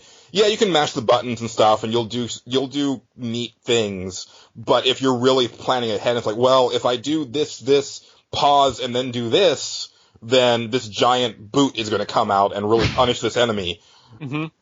I really dig that stuff, and the weapons, like the way that really changes up like your entire style, and especially when you can mix and match ones from the hands to the feet. Really dig that. I'm still feeling like, and it sounds so stupid, but like, I really do feel that it's very much a, like, been there, done that when compared to the first game, just because it hits on so many of the same beats, and I think they also didn't fix some of my complaints about the first game. Namely, like, I think that those games have the worst cutscenes in the business, because it's all, like, weird, like, still shot, sort of animated, but not quite, and it feels really, like, low budget. When compared to, like, the in-engine stuff that you get to see, it's like, well, this is amazing. Why couldn't you just do this the whole time? I have another problem with the cutscenes. I don't think these games should have, like, a developed story. I think it should just be, things are hunting this witch. She's going to do a bunch of crazy stuff now. Yeah, I could almost make a case for that. Like make her more of like a 80s action star where she's going to have like the really cool one-liner at the end of the battle, and then move on to the next thing. Yeah. And you don't even need to have, like, some giant diabolical plan or an arc. Just, she does crazy stuff, that's the game. Yeah. Because, like, movies, they kind of mostly do need some kind of plot, but this is just a game. We're here to play it, not to watch some cutscenes. Yeah, get me back to the part where I'm shooting people in the face with my feet. That's what I want to do. Let me spend more time fighting this, 3-headed dragon with a statue head for a body. Mm-hmm. Oh, the enemy designs are so good. Yeah. No, but I do need to go back to it. It's funny, real quick, just as a quick aside, Nintendo's kind of diabolical because I had started charging my Wii U gamepad because I was gonna like look on the eShop because I kind of wanted to see if they had the Final Fantasy games on there to play them on the gamepad, and they don't, which is surprising. But I had it on the charging cradle, and I have my Wii U set up to where like it automatically updates, like in low power mode or whatever. Mm-hmm. So the gamepad powered on by itself to inform me that I could purchase Super Mario Galaxy 2 for $9.99, and I thought that was genius. Yep. I was so close to doing it too. I was like, well, but then I have to fiddle with my Wii remotes. I don't really want to dig them out. But it was such a, because I was just sitting on my couch, like tapping on my phone or something, and then blink. Like it's like, why is my gamepad on? Oh, there's a sale. Yeah. Yeah, if I had the cash for that, I probably would have bought it, even though I already own it. But that made me just pop in Galaxy 2 in my Wii U and just play it right there. I don't even care about how annoying it is to get the Wii mode out again. Yeah. Yeah, I mean, that game is just so much fun. And it's interesting too because I think they tailor that based on your gaming habits. Because when we were playing a lot of Mario Kart 8, one night I walked by and the Wii remote popped on, almost like it sensed my presence. It reminded me that there's DLC for Mario Kart 8. And I was like, wow, that's awesome and very creepy. It's like, hey, Angelo, you haven't been here in a while. Yeah, right? Oh, he had the Mario voice and everything. I'm really glad that they announced like an HD remaster of Galaxy 2 because that's one that I only got to play the beginning of, and then I got that story about I gave my Wii to my friend and he never gave my Wii back to me and stuff. I gave it to him to play all the Zelda games, and now they're still at his place, and I don't talk to him anymore, and so that's probably not mine, but... Wait, rewind that. You said HD remaster of Galaxy 2. Yeah. I haven't heard that. That was like this week they announced. No, that's not an HD remaster. It's just Galaxy 2. Oh, really? Yeah, they're starting to release like Wii games digitally on the eShop. So like I think the first ones are Galaxy 2, Punch Out, and Metroid Prime Trilogy. Which I will probably pick up Metroid Prime Trilogy because I never played the second and third. Yeah, and also it's really hard to find on the GameCube. So, the Wii. Yeah. But that's really awesome. Yeah, I mean, but to your point, Patrick, I mean, I want them to re-release a bunch of those Wii games in HD. Like, they're sitting on a gold mine. Seriously. Yeah. And I guess I just assumed that since it was coming out on Wii U, of course it would be up-res, but... And then also put GameCube on there. Yes. Yeah, I mean, at EVO, they're still even using Super Smash Bros. Melee when Brawl has been taken out of the equation, so there's still a GameCube fan base. Definitely. Mm-hmm. I guess that kind of would segue well into one that, he's technically part of the community, but Jamie, one of our writers, had a talking point about Nintendo in general. So I figured this dovetails really well into that. He says Nintendo had a better year in 2014 with the Wii U and key releases like Super Smash Bros. For the 3DS and Wii U. They also did a great job in drumming up interest in future releases with their Nintendo Directs like Splatoon, Captain Toad, the Amiibos, and the new Legend of Zelda. Or his point is that, the Wii U is picking up steam at the right time. How do you guys feel about that? Do you feel like it's too little too late, or do you feel like now is the time? So coming from somebody who bought a Wii U a while ago, I don't feel like it's too little too late because what do the other consoles really have right now? Yeah. Compared to what they're putting out, like I have no desire at the moment to get a PlayStation 4. I will eventually get one. Bloodborne might chase me there if the game is good. But right now it's like, well, what do I get if I get a PS4? I get prettier versions of other games. Exactly. Yeah. And I'm actually waiting on picking up The Last of Us because I haven't gotten it yet, and I may as well just wait till I get a PS4 and get that. Oh, such an amazing game. I know, but I want to play it in HD and make it real pretty. Well, not in HD, I mean just a better version. By November, you'll finally get the first Naughty Dog game that's really, for next-gen consoles with the new information I just read about Uncharted 4. I'm so excited because I didn't realize it had actually been like 4 years since I played the last one, and this one, instead of having like really linear stories and level progression, is actually going to have more open worlds. I'm not exactly sure how open they are, but they said they want no golden paths, so like I'm really excited because I've played like each of those more than once. And they showed off a demo, and like it was just a bunch of cliffs in the jungle, and you're just jumping from one cliff to another, and they're like just spread out all over the place, so you can like jump in whatever order you want, and you're using stealth the whole time to stay away from the enemies, and even if they spot you, you can still sneak back somewhere and keep using stealth, though they can lose track of you. And then it just ends with Nathan Drake finding a way to get out of there, and there's still enemies around, but he just jumps and escapes without them even seeing him.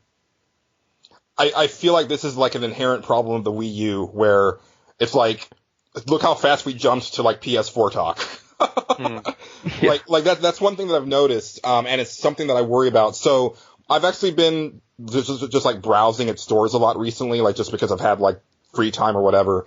And it's really sad when I go look at Wii U games, and it's like, you guys don't even have like anything that's come out recently. Like you've got a copy of Super Smash Brothers, and then you've got like, Mass Effect 3 and Zombie U and like Lego City Undercover, and it's like, what's going on? You're like, why are you not even stocking this stuff anymore? Because I've gone in like where I've got like money to burn, and I'm like, I might buy a Wii U game. Like I might buy Mario Kart. Oh, there isn't any Mario Kart.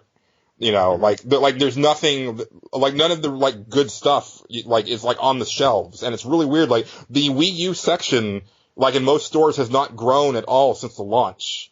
Where normally, that stuff kind of expands over time. It's just really weird. It is weird. I'm not sure why they're doing that. What I mostly care about is that I'm going to have plenty of stuff to enjoy on my Wii U. Yoshi's Woolly World looks amazing.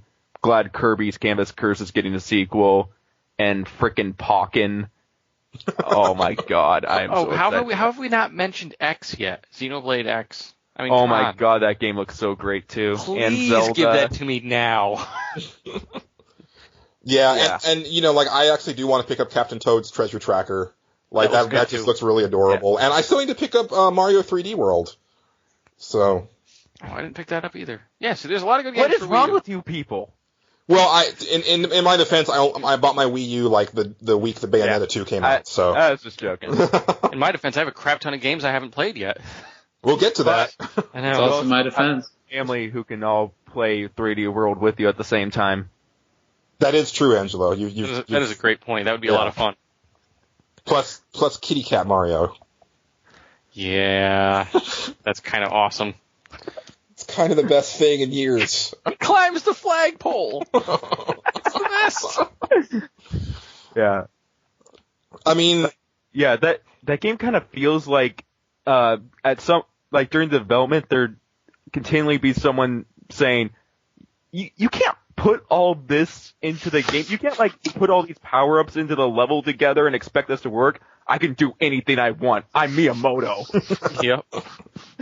Like that, and that's what makes it so awesome. Yeah, and I think just recently, like it does sound like Nintendo is finally starting to branch into some like interesting territory. That's been my problem, and we're actually going to talk about this probably a lot on our next episode because it's our 64th episode. So, haha, Nintendo 64 episode, guys. Nice. But I think ever since then they've always been behind the curve by like one step. Like they didn't want to switch to CD-ROM, so they've stuck with cartridge. Then they went ahead and went to CD-ROM, but they had to make it that proprietary GameCube disc, so it didn't hold as much. And so then they came in with the Wii, like, okay, we have full-on DVDs, but it's not in HD. And, it's like now they're in HD, but then, like, well, they're, this other stuff doesn't really, it's trailing behind like their online stuff, for sure. But, it seems like they're finally starting to look forward recently. Like, they just announced, I think, at the most recent Nintendo Direct that there's going to be an actual cross-buy game, that's coming out for the 3DS and the Wii U. And if you buy one, you get the other. And it's like, that's what I've been waiting for. Like, there are games that I bought on my 3DS, and it's like, well, one, and I think I've said this before, why isn't the Virtual Console the same on all of the machines? Yes. Mm-hmm. So that's a big thing. They're just leaving money on the table right there. And then two, and I'll even pay like an extra $1 to transfer it if you make me, but it's like I should be able to go ahead and transfer that copy of Mike Tyson's Punch-Out from my 3DS to my Wii U. Yeah. That's just, I just bought a new laptop, and it's like going back to like, that is a really nice thing about computer gaming. It's like, I can just go ahead and download Steam to my new laptop, and bam, I have all of my games. Yeah, and they're going to look a lot better because it's a newer machine. So that's really handy, and Nintendo needs to like kind of try to embrace that. If they're not going to like unleash the floodgates of the Virtual Console and say like, here's everything that we can possibly release, then at least make it to where if I buy this on one machine, I can transfer it to another, because that just makes sense to me. Like, I understand for like N64 stuff, because that might be a little too much for 3DS. I don't know personally. Sure, yeah, that's a good point.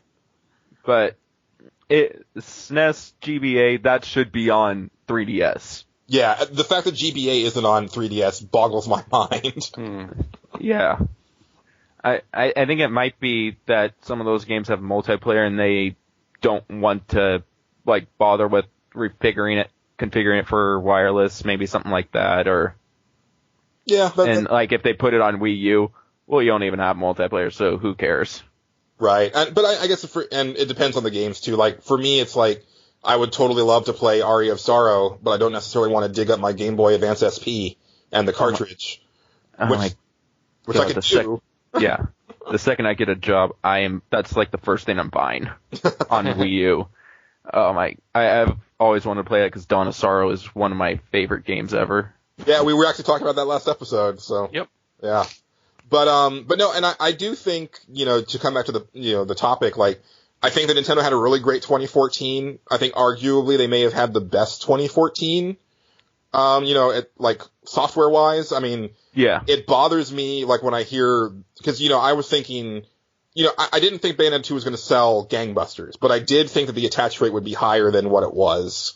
Because I want to hear that I heard something like 18,000. Am I blowing smoke? It's something low, like well under, like, the 100,000 mark. And that hurts because, it's such a good game. Well, yeah, and there wouldn't be a Bayonetta 2 without Nintendo, but I don't think there's going to be a Bayonetta 3 just period. So yeah, that's a bummer. But no, and also I do think that when I'm thinking of 2015, and honestly, there's not a lot that I'm looking forward to this year. And probably not for a while. Like I think, I don't know. I know there's Batman and Witcher 3, but I don't even know when those are coming at this point. Batman is June. Is it June? Okay. Yeah. And then Witcher 3, who knows? Like, that thing keeps getting delayed. But, I am really looking forward to seeing what Nintendo has to show at E3, because this could be, again, I said this last year, but this could be it. This could be that big, we're just gonna throw bomb after bomb after bomb of announcements at you, and everybody's just gonna lose their minds. Like that E3 when they announced the 3DS? Yeah, or my go-to is always my first E3, where it was like, oh, well, we have Super Mario Sunshine, Metroid Prime, and Zelda Wind Waker all at this show. Yeah. And it's like, that was huge. Like, I remember that one, they were, like, announcing Donkey Kong Country Returns, Kid Icarus, like, you didn't think they'd actually announce this stuff. Exactly, yeah, that was right. This one we already know there's going to be Star Fox and there's going to be Zelda, so that's pretty good. Plus they have Splatoon, the game's already mentioned. Like, it looks to be a really good year for Nintendo. Yeah.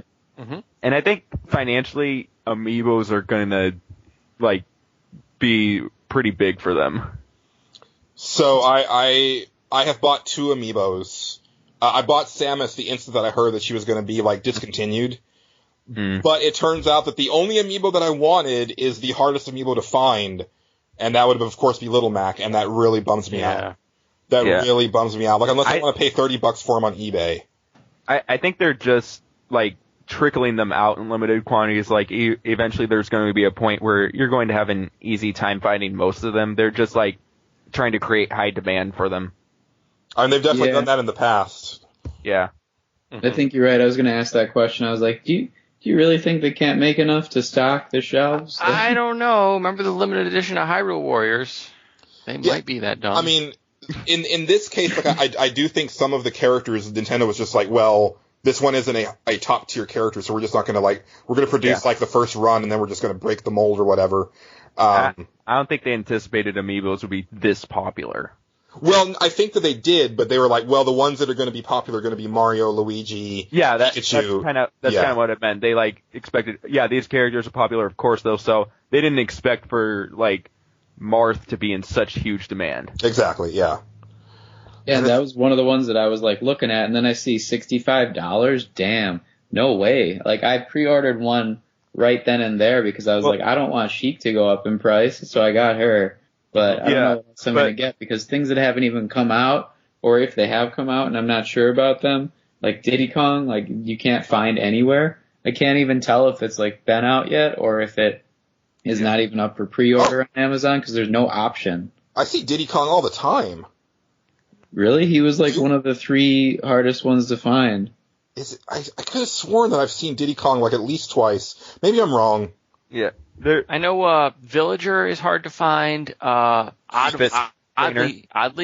what is it? Maybe it's not Fitness Trainer. The Fitness Trainer is the other one too. Yeah. Which are weird, but whatever. Well, I would expect those because I would expect those to be hard to find. They did announce the second run for Marth though, so that just helps me feel my theory that they're just creating high demand. Like what Patrick was saying, he sees this is hard to find. Well, I better pre-order Sheik before Sheik becomes hard to find. Right. So it kind of makes people just go ahead and order them ahead of time. So they're like, oh well, we know the numbers that we're going to produce on this now. I'm just focused on getting Lucario because I know he's going to have some cool pocket and immigration.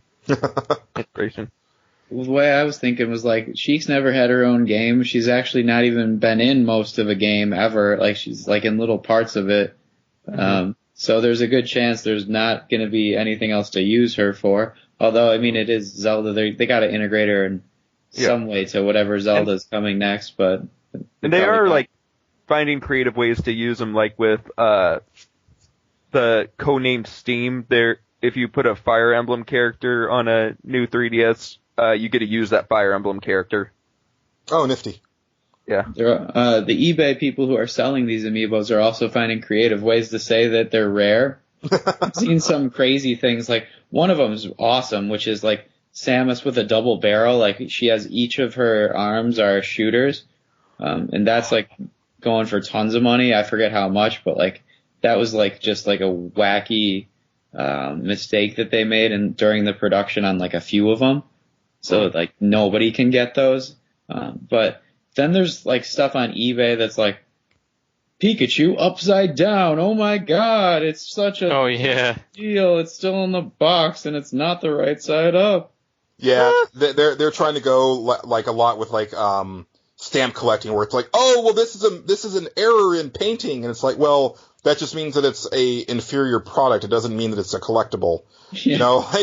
That just means that the machine messed up. But there are some people who don't care about that. They see it and they want it. Yeah. And I've also seen a lot of custom paint jobs on there, which that's cool. You're basically paying for the person's time and energy to give them a new look basically.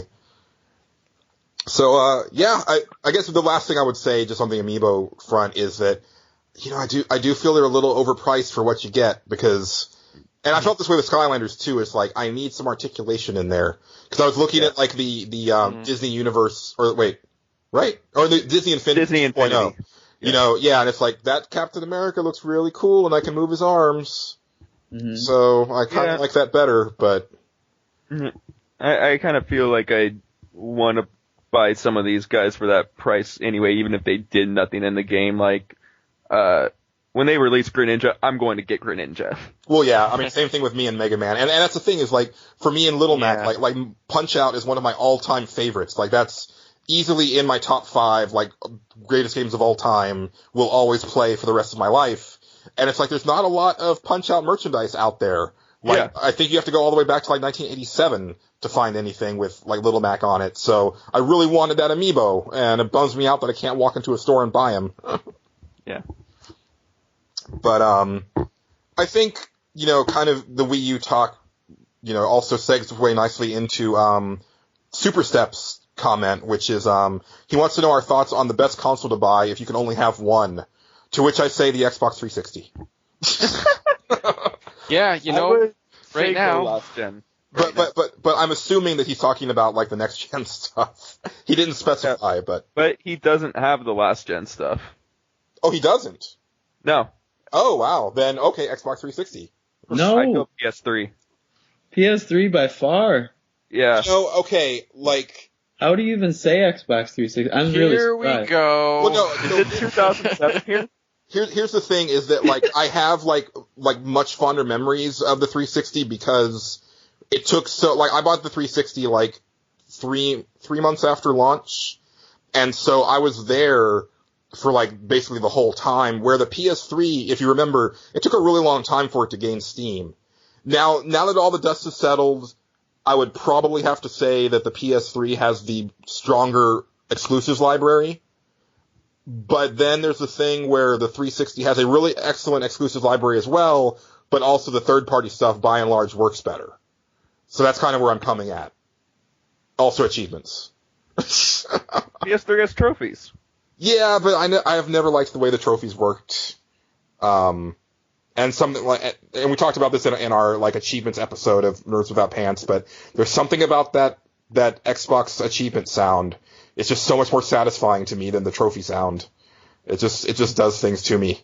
Yeah. But I did like how Mass Effect 2 used them every time you were done with the mission. You'd get that achievement sound. Yes. I thought that was like such a rewarding way to end a mission. Definitely. Yeah, and they had those really timed out well too, because some of the games, you know, would be like, oh, that just really messed up this cutscene, but Mass Effect did it really well, where it's like, it's the loading screen and here's your reward. But I think Super Step was actually talking about, you know, the new stuff. I've got to say, and so I'm doing a 180 from what I just said. I'm still siding with the PS4, and I'm not just saying that because that's the system that I bought, and, you know, System Wars or whatever. I just feel, again, that when all is said and done, like, that Sony is going to end up with the better exclusives library. They're not there right now. Like, I do think that Xbox is coming out with more exciting games that are exclusive to the Xbox One. Mm-hmm. But there are so many other games that I feel are more synonymous with the Sony brand, like Metal Gear Solid, like Final Fantasy.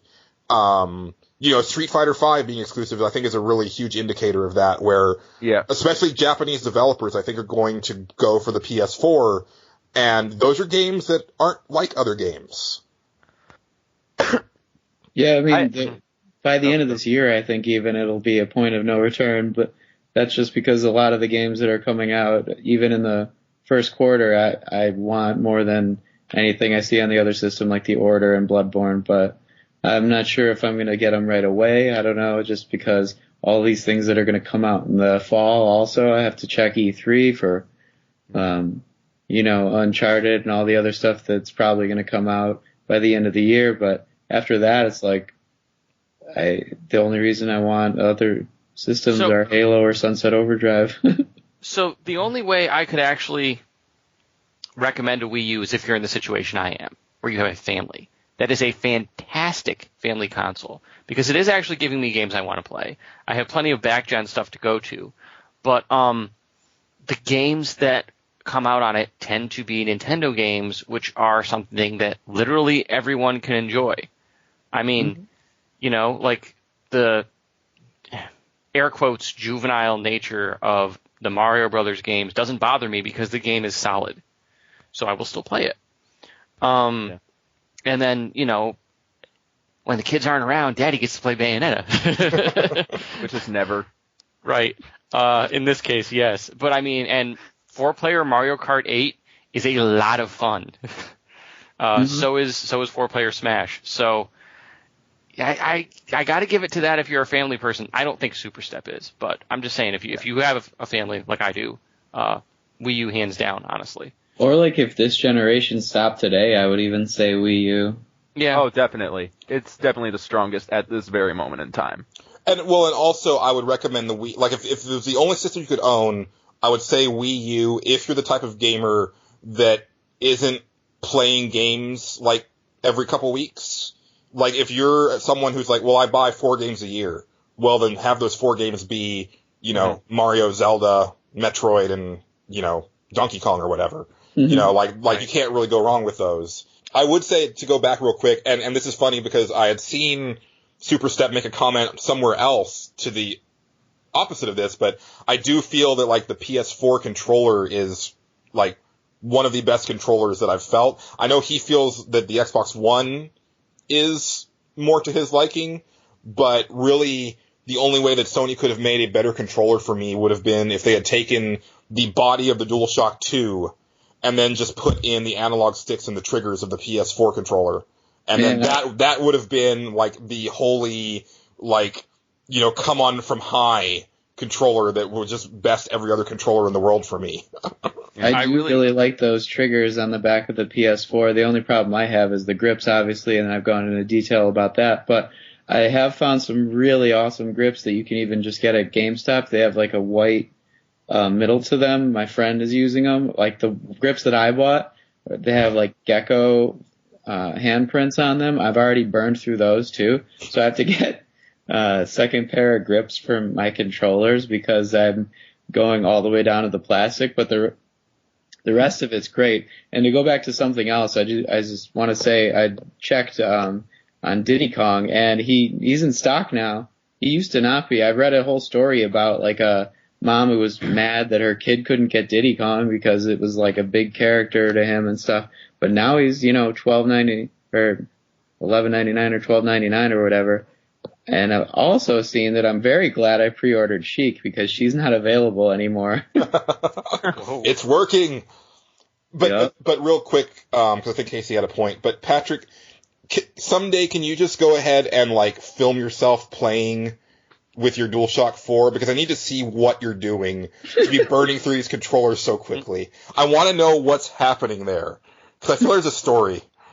I don't know. I think I do a number on how fast I move like the controller or the thumbstick from side to side and how hard I press down when I'm doing it. I probably stop thinking about what I'm doing and just try to do it as violently as possible. From what I heard, people who go through it most are the ones who play Resogun a lot. Patrick did play a ton of Resogun. And also FIFA, and you got to change directions in that a lot. Yeah. I think it's more the type of games you play. Mm-hmm. I'm wicked hardcore, basically. Getting back to the controllers, I do like the offset thumbsticks on the Microsoft controllers. I've always liked that. Yeah, I can agree with that. It just feels good. I don't know why that works, because if you look at the oh my gosh, the PlayStation style controllers, they should be fine. But for some reason, just the way the Microsoft ones work just sits better. So I don't know. I mean, I think like if you could make a hybrid of that. I like some of the features that they've done on the new controllers, the PS4 controllers, like the touchpad in the middle, I think was really smart. Just have to wait and see how they implement it. And the triggers feel much, much better than the PlayStation 3 ones. Holy crap. Those were garbage. The PlayStation 3 controller overall really feels trashy. So yeah, it's a bummer. I actually do have a blog because I use an Xbox One controller for my PC when I game on that, and I have the other two controllers. So like I just go point by point on with all the controller features, like the analog sticks, the D-pad, the triggers, and like which one is the best in these and which one is the worst.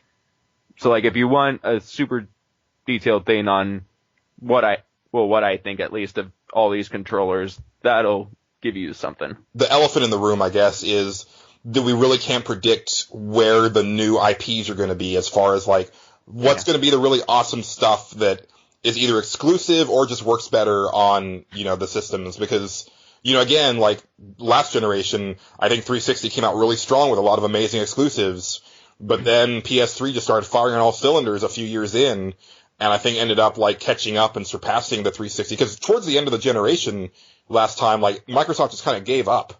Yeah. It's like they were hitting, like, really hot and heavy with, like, a lot of amazing things, and then it just stopped. I think part of it is that they had all these ambitious projects lined up, and then things kind of fell apart. Like EA bought BioWare, and Two Human didn't pan out, and then Bizarre, I think it was. They made Project Gotham Racing. Something happened to them. Yeah, they just went out. They made Bizarre. They made another racing game. What was it called? Blur, and it tanked. That was basically Mario Kart with, like, realistic cars. Kind of. It was more like it was even toned down from that. It was almost more like Wipeout, but with realistic cars. When what they should have been doing was making my sequel to Fur Fighters, damn it. Oh, jeez. I don't want to know what that is. No, but I remember, like, how they were advertising for Blur, and that was, like, even when they were trying to make it look really cool, I was like, I'd seen this before in tons of other games, and it's just the same thing. It didn't need to be made. They were like, and when you go through the track on the second and third lap, other stuff happens. So here's the thing. I played the demo for Blur, and I even debated picking it up at one point. The problem is the game had no reason to exist. Exactly. You know what I mean? Like, it was a good, solid, well-built game, but it wasn't one that anyone was looking for. So. Because it also didn't excel in any, like, it wasn't crazy enough, but it also wasn't, like, a serious enough racer.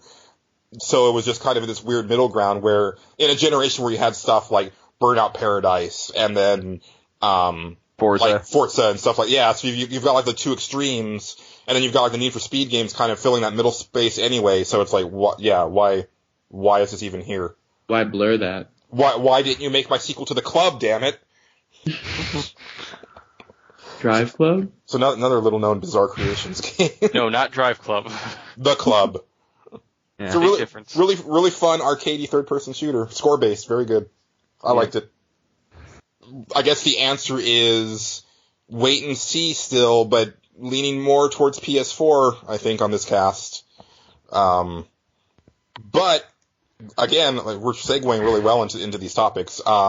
Considering that, like, my knee-jerk reaction was Xbox 360, Michael117 says, talk about your backlogs, give an inventory on what they're looking like at this point, and how likely you are to play a lot of those backlog games in 2015. Well, Michael, I can't give you an inventory because that would be a 4-hour-long podcast. Same. Yeah. And that's not even counting my Steam stuff. Or my portable stuff. I'm just talking about console. It's really bad. It's really, really bad. I mean, I actually packed up a bunch of 360 games recently, just because I was making shelf space for PS4, and most of the games hadn't been played. Yeah. Ooh. I think it's a given that if you have an account on this site, you have an enormous backlog. My thing, and it's a problem, but it's like, I have a weird mindset. It's like this weird, it's a triple threat for me. There's the collector in me who's like, well, I need to get this before I can't get this anymore. And then there's the librarian in me that's like, well, I need to have this game because one day I'm going to be able to get back to it and play it. Like, I don't know when that is. It's like I'm squirreling away all of these excellent games for that time when. I don't know if that's because I'm planning on just, like, getting out of gaming as far as, like, following it, day to day. Or if it's more of just like, well, one day I'm going to be retired and I'm not going to be as, like, with it with my coordination and stuff. So let me, like, hold on to some older games that are probably going to be, less complicated. I don't know. That's kind of a weird thought too. But then the other part is that I'm also a bargain hunter. So it's like if I see something cheap, like especially like around Black Friday, it's like, well, I mean, that game was $60 and now it's, $14.99 and it came out this year. Of course I need to buy that. Yeah. But yeah, the backlog is really bad. I'll come around back to me, but how about you guys? Like, especially, like, are you planning on, like, trying to go to some of that stuff this year, or? I actually am. I made a vow. I'm not. I may make an exception for Nintendo stuff, but I'm not spending over $30 on a game until I get in the police. That's a good goal to have. Yeah, so that's going to free up a lot of time for the backlog. Definitely. I started a show because my backlog is so big, and I haven't even been good about keeping up on that. So, because the show ends up like being games that weren't in your backlog before. I know. Yeah, I might have to end up, keeping my backlog show to. Oh, I don't know my backlog. But yeah, I have backlogs that are. My gosh, I played one PS3 game. No, two. Anyway. I've got a backlog that goes all the way back to like the PlayStation generation. I don't have anything before that, but back then you bought a game and you played it for a year because that's all you had. So, yeah, I've got a lot of games that I haven't played. How many of them are sealed, or is that just me? So here's the thing: I actually leave them sealed so I can sort them based on which ones I've tried and which ones I haven't. Okay. I tend to keep them sealed unless, back in the day, like, when we had instruction manuals, like, the very first thing that I would do would be to rip open the packaging and read the instruction manual cover to cover. But since we don't have those anymore, like, unless it's something that I'm desperate to play, like, right then and there, I do leave it sealed, and that ends up to where I have, like, Game Boy Advance games that are still sealed, and, and funny, especially after last episode talking to, David Evans, formerly of Silicon Knights, but I now have sealed copies of Eternal Darkness, 2 Human, and X-Men Destiny, and so I'm wondering if I should just go ahead and try to seek out, like, a sealed copy of Blood Omen Legacy of Kain. And Metal Gear Solid: The Twin Snakes. Yeah. Sounds like you don't like that one. Nope. That wasn't their fault. The cutscenes wasn't them.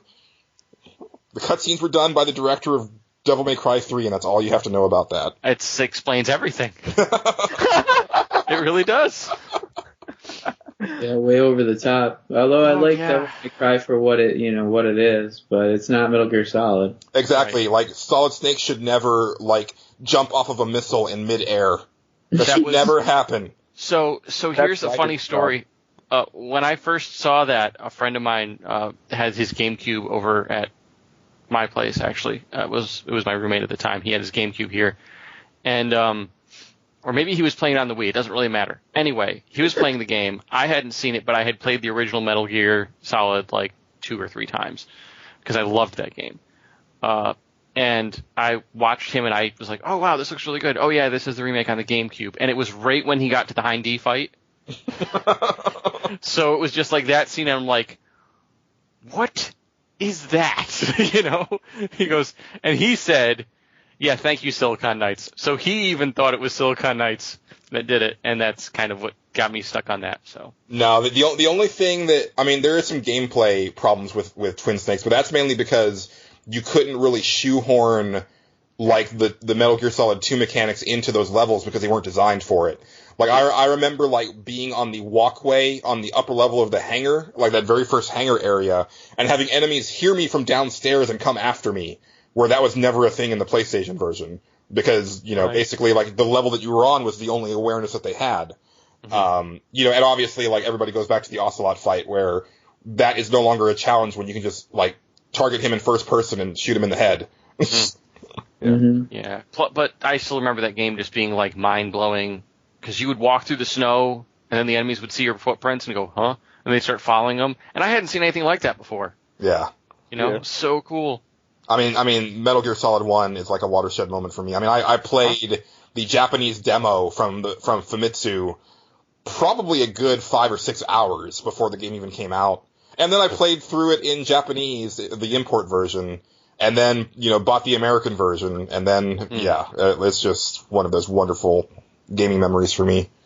This is one of my early memories too. I had a friend can't come over and like show it to me, and he made me play it first, and it was like too hard. I didn't understand how to think that way in a game.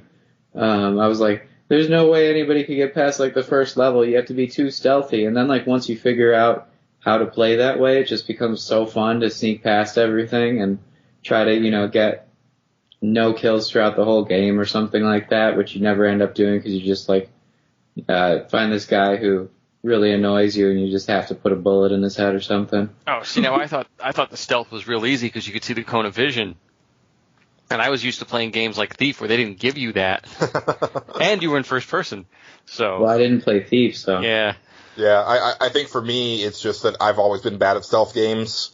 So I would try to do no-kill runs, but then would rapidly realize that that's not an option. So like Metal Gear Solid 3 is a perfect example where, you know, in that game, if you knock out a guard, they wake up eventually.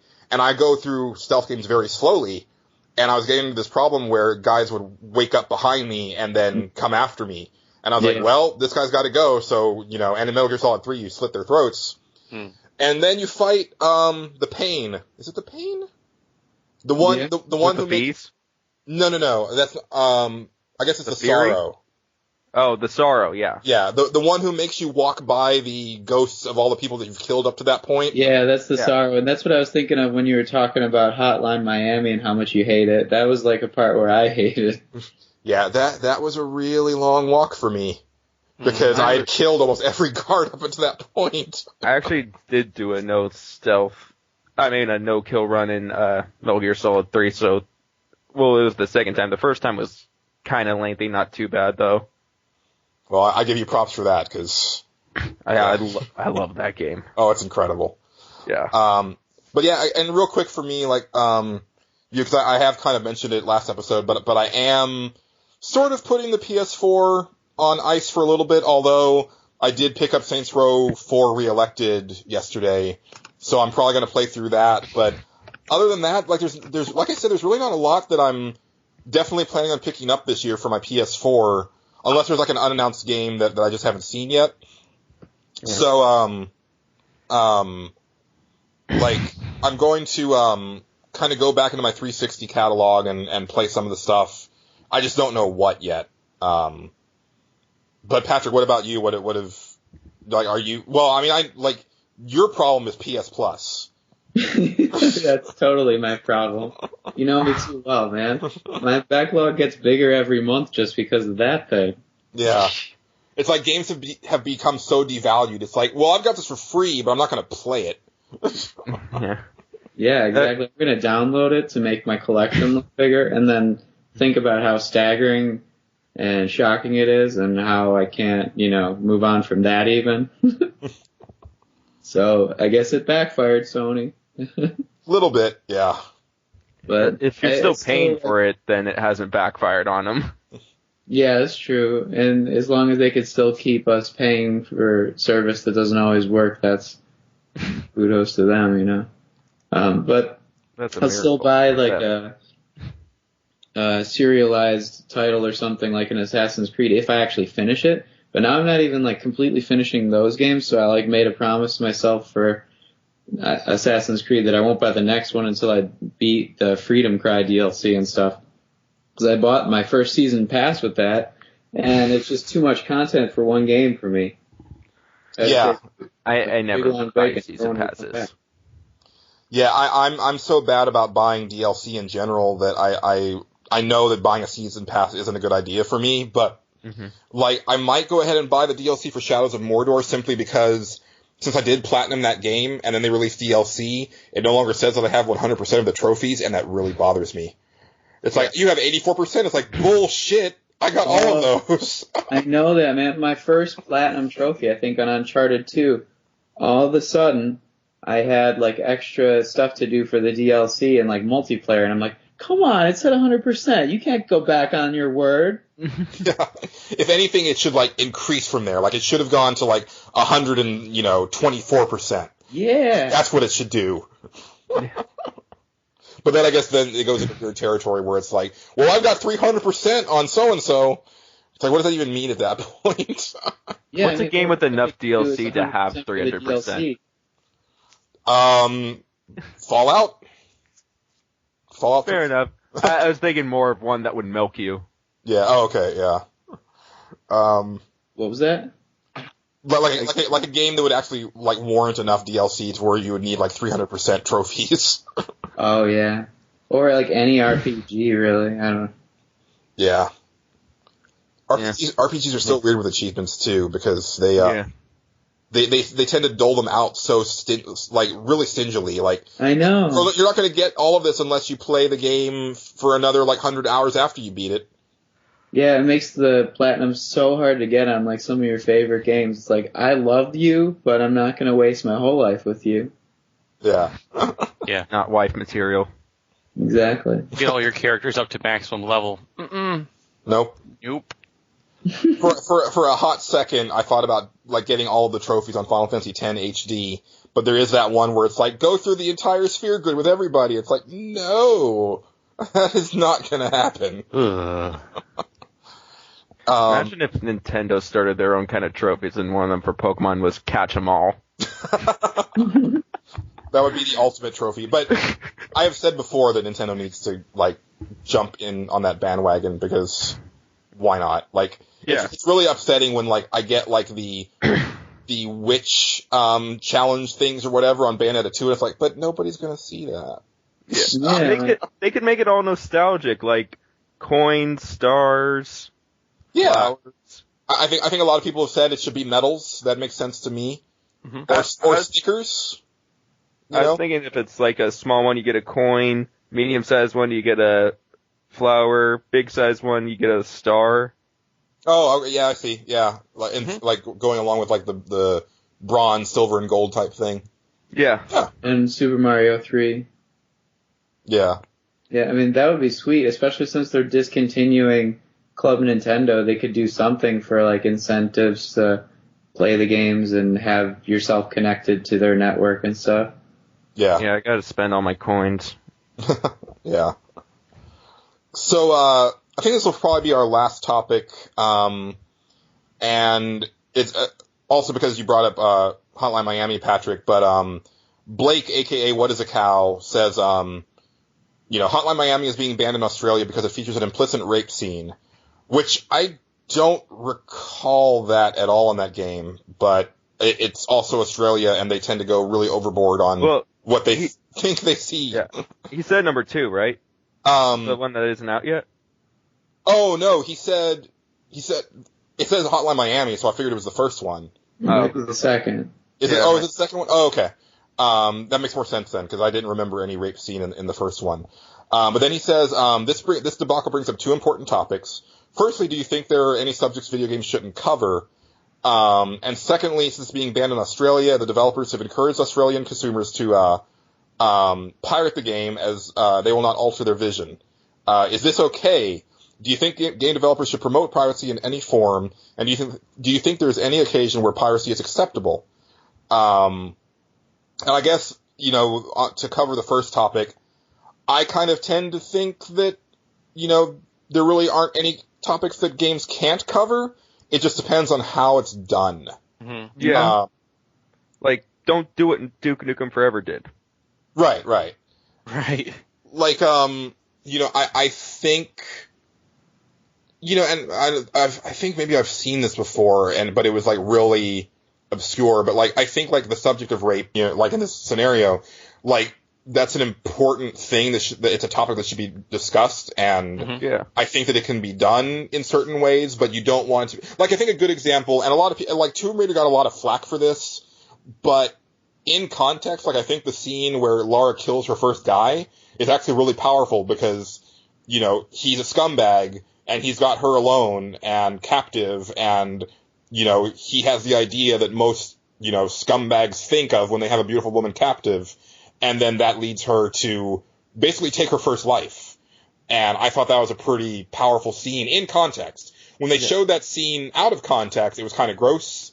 But once you saw like all the stuff leading up to it and afterwards, I think it made a lot of sense. Yeah. And I think that's the thing is a lot of times people are really bad about putting things in context. Sometimes I think very intentionally. Mm-hmm. And that gets really annoying, because then when something serious comes up, you've cried wolf a few too many times and no one's taking you seriously. You know? Right. So I really hope, like the Grand Theft Auto thing. It's like, are you serious? Everybody knows what Grand Theft Auto is. It's rated. People have talked about it for years. You don't have to ban it, okay? Everybody knows what this is by now. They should, if they turn on the news at all. All that the banning is going to do is actually give it more publicity, which Rockstar definitely wants if they're smart about it. Because that's why they call the game Grand Theft Auto, so it'll get publicity for being controversial. Mm-hmm. Mm-hmm. Yeah, I mean, it's never like had any illusions of, you know, of it being anything other than what it is. You know, like you said, it's right there in the title. I really thought that to even take their marketing to the next level, I would pitch to them like that they have like an outside event where they recreate like one of their last mission objectives, like particularly the one in GTA 4 where you're on a motorcycle and you jump off of a ramp and you latch onto the skids of a helicopter and you fly away or whatever, and you got to take it down. So I think like doing that in real life would be crazy. It would also show like the fun, entertaining part of it, but you could also have a bunch of like Rockstar energy drinks and all those different kinds of things being advertised with like skimpy women around and make it like really controversial in that way. And then all of a sudden, you know, everybody's talking about it and everybody's coming to see what's going on at this outside expo or something. What are they showing? And then like you give them the big hurrah, which is like one of the coolest missions that I've probably ever played in a game. Then, you know, it's controversial, but it's also got these awesome things in it that make you want to come back. These mechanics that, you know, polish the game so much where you don't find them anywhere else. Well, yeah, and I think, again, going back to the concept of context, like, you know, Grand Theft Auto San Andreas made me realize, even just a little bit, what it must have been like to be, like, a young black man in, like, South Central LA. Like, just a little bit, but I mean, that's so far removed from what I grew up from. And, like, you know, walking into, like, the wrong neighborhood, or, you know, just having that sense of, like, the cops watching you just because you're there.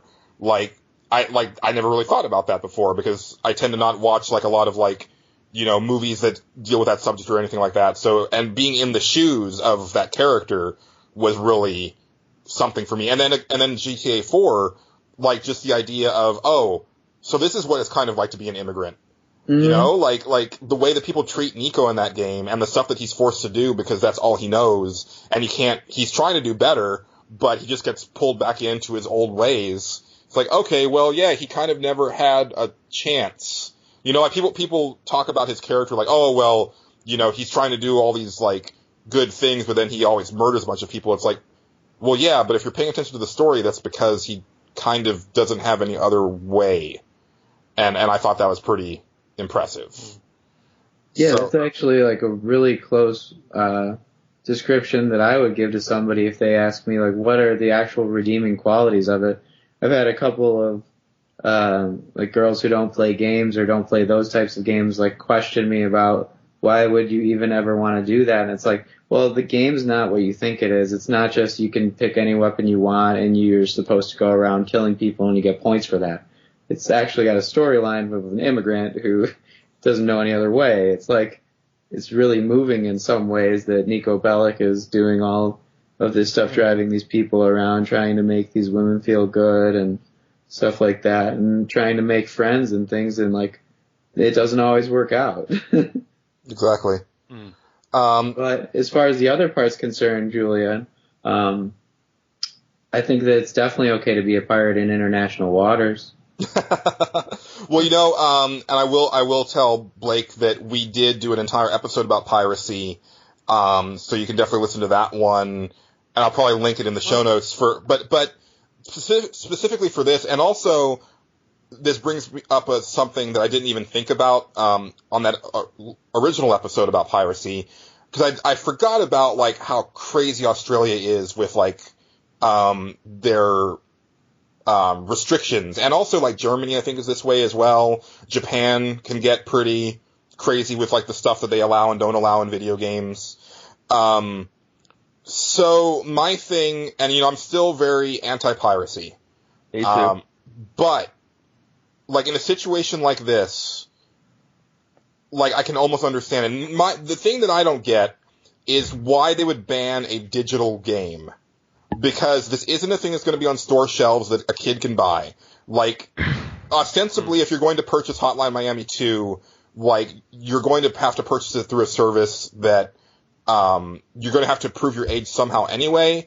And if you're not, then you're pirating it anyway, so it doesn't really matter at that point. So I don't really know what they're doing here, other than the fact that I know that Australian politicians are notoriously, like, out of touch. Yeah, well, they're not banning it, they're censoring it, so it's out of there. Oh, okay. That's a good clarification. Yeah. And they do a lot of that as well. So in this case, I mean, if in here the developers are saying to go ahead and, like, pirate it, I would say if you're going to do that, like, pay it forward to them somehow, like, buy some merchandise from them, buy another game from them. Or you could just buy Hotline Miami 2, but play the pirated version. That's true, yeah. That's actually, like, less of a gray area, I think. Like, you're basically, like, you're downloading the uncensored version and you purchase the censored version. Yeah. Yeah, that's actually a really good middle ground for that. Yeah, they still get your money, and it's not like digital versions are taking something away, like if you stole a physical thing from them. Right.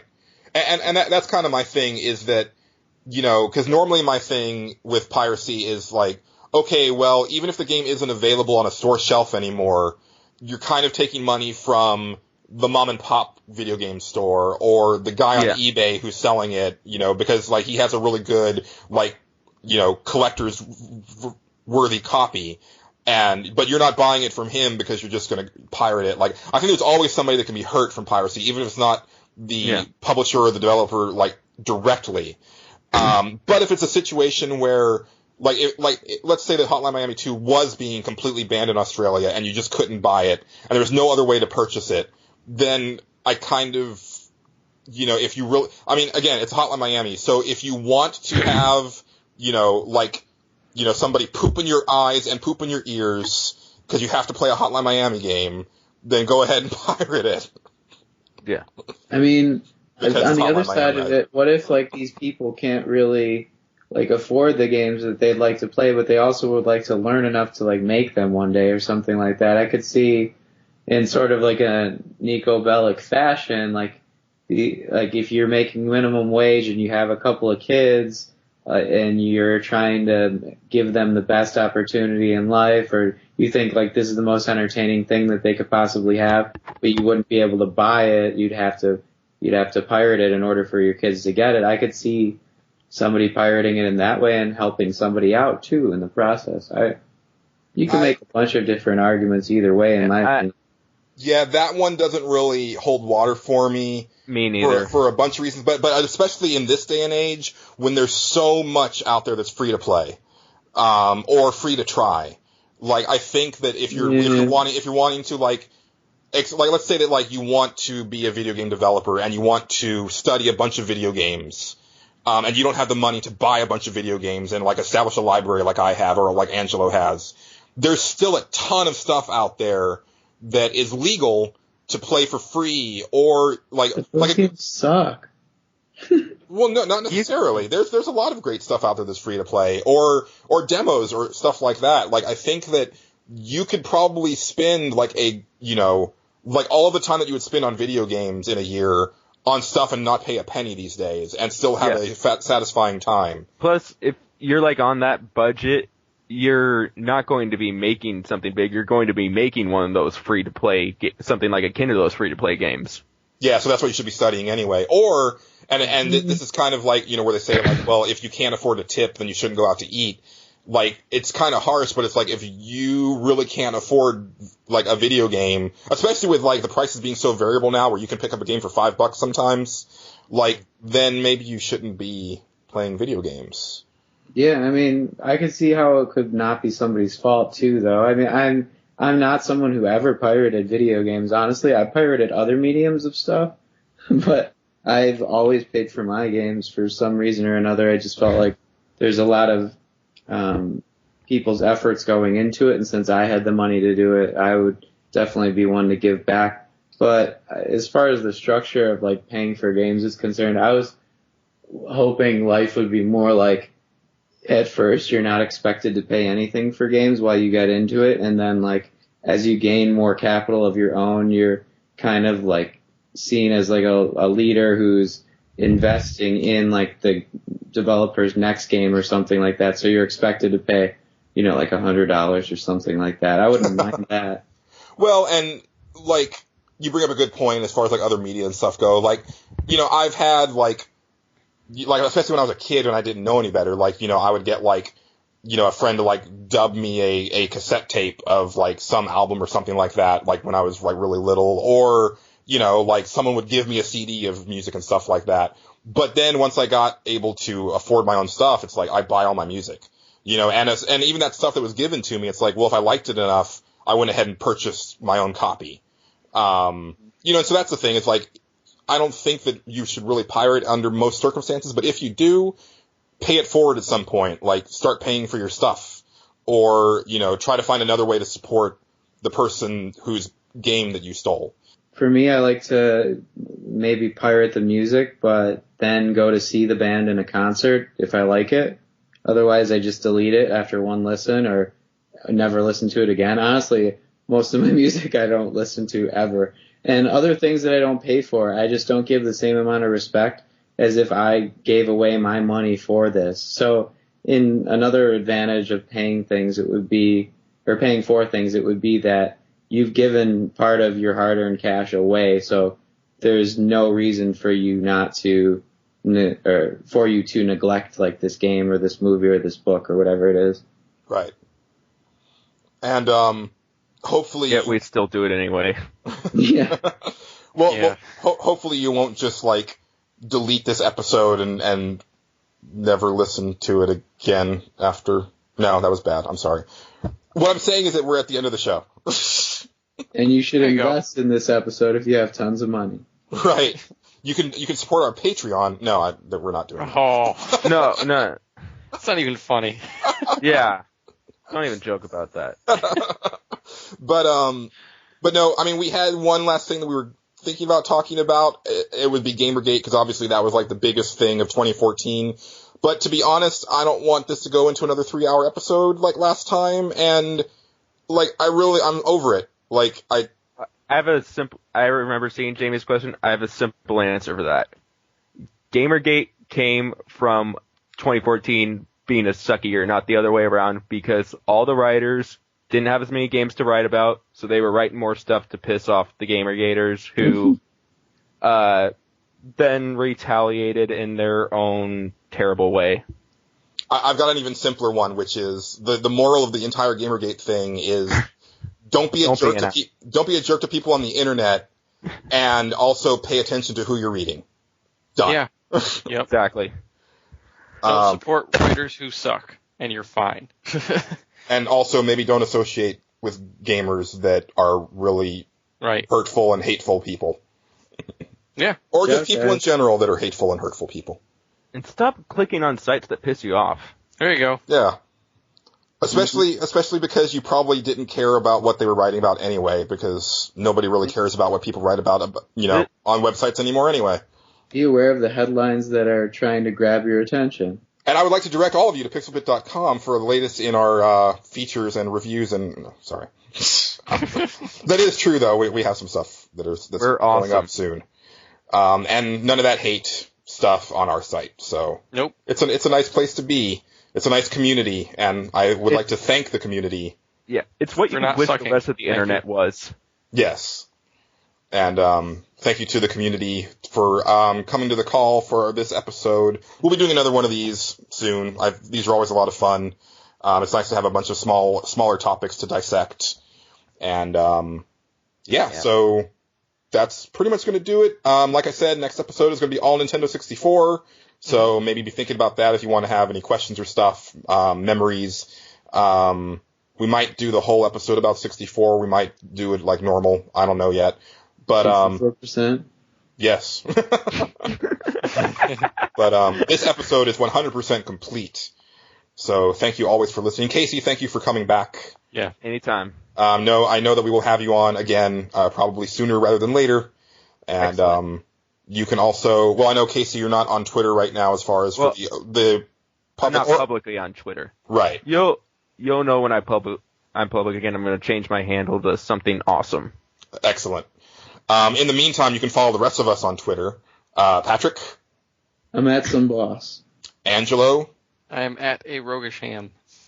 And you can find me at Julian_Titus. If you're at PAX South, I hope you have a great time. I'm going to try to get this up like by Friday so that if you're like waiting in line for your badges and stuff, you can listen to it. If you happen to be going, I don't know like if there's a lot of people from Texas that listen to this show, or if there's a bunch of people traveling from out of town to PAX South because it's the first one. But if you are there, I hope you have a great time. I am unfortunately not going. Things fell through at the last minute, so I will hear about it from other podcasts and people writing about it, and I'm sure it's going to be a great time. So until next time, for myself, Angelo, Patrick, and Casey, thanks for listening, and keep it pantsless, Internet.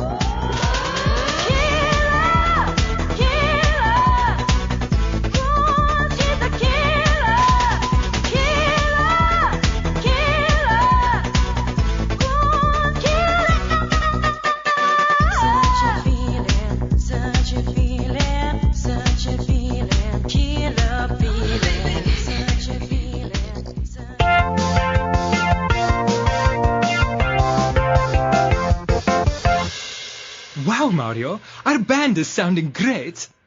I agree, Luigi. We just need a lead singer to take our songs to the top of the charts. How about Toad? Yes! Hey, Toad, come over here and sing to this.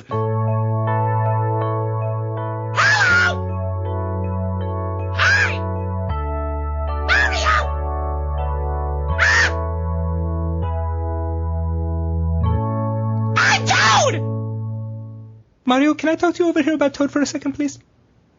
It was one of the worst things I've ever heard. I'm very scared. It was like a chicken screaming into my ears. I hate my life. His whole body's shaped like a dick, though. Oh. Good news, Toad. You've got the job. Yeah!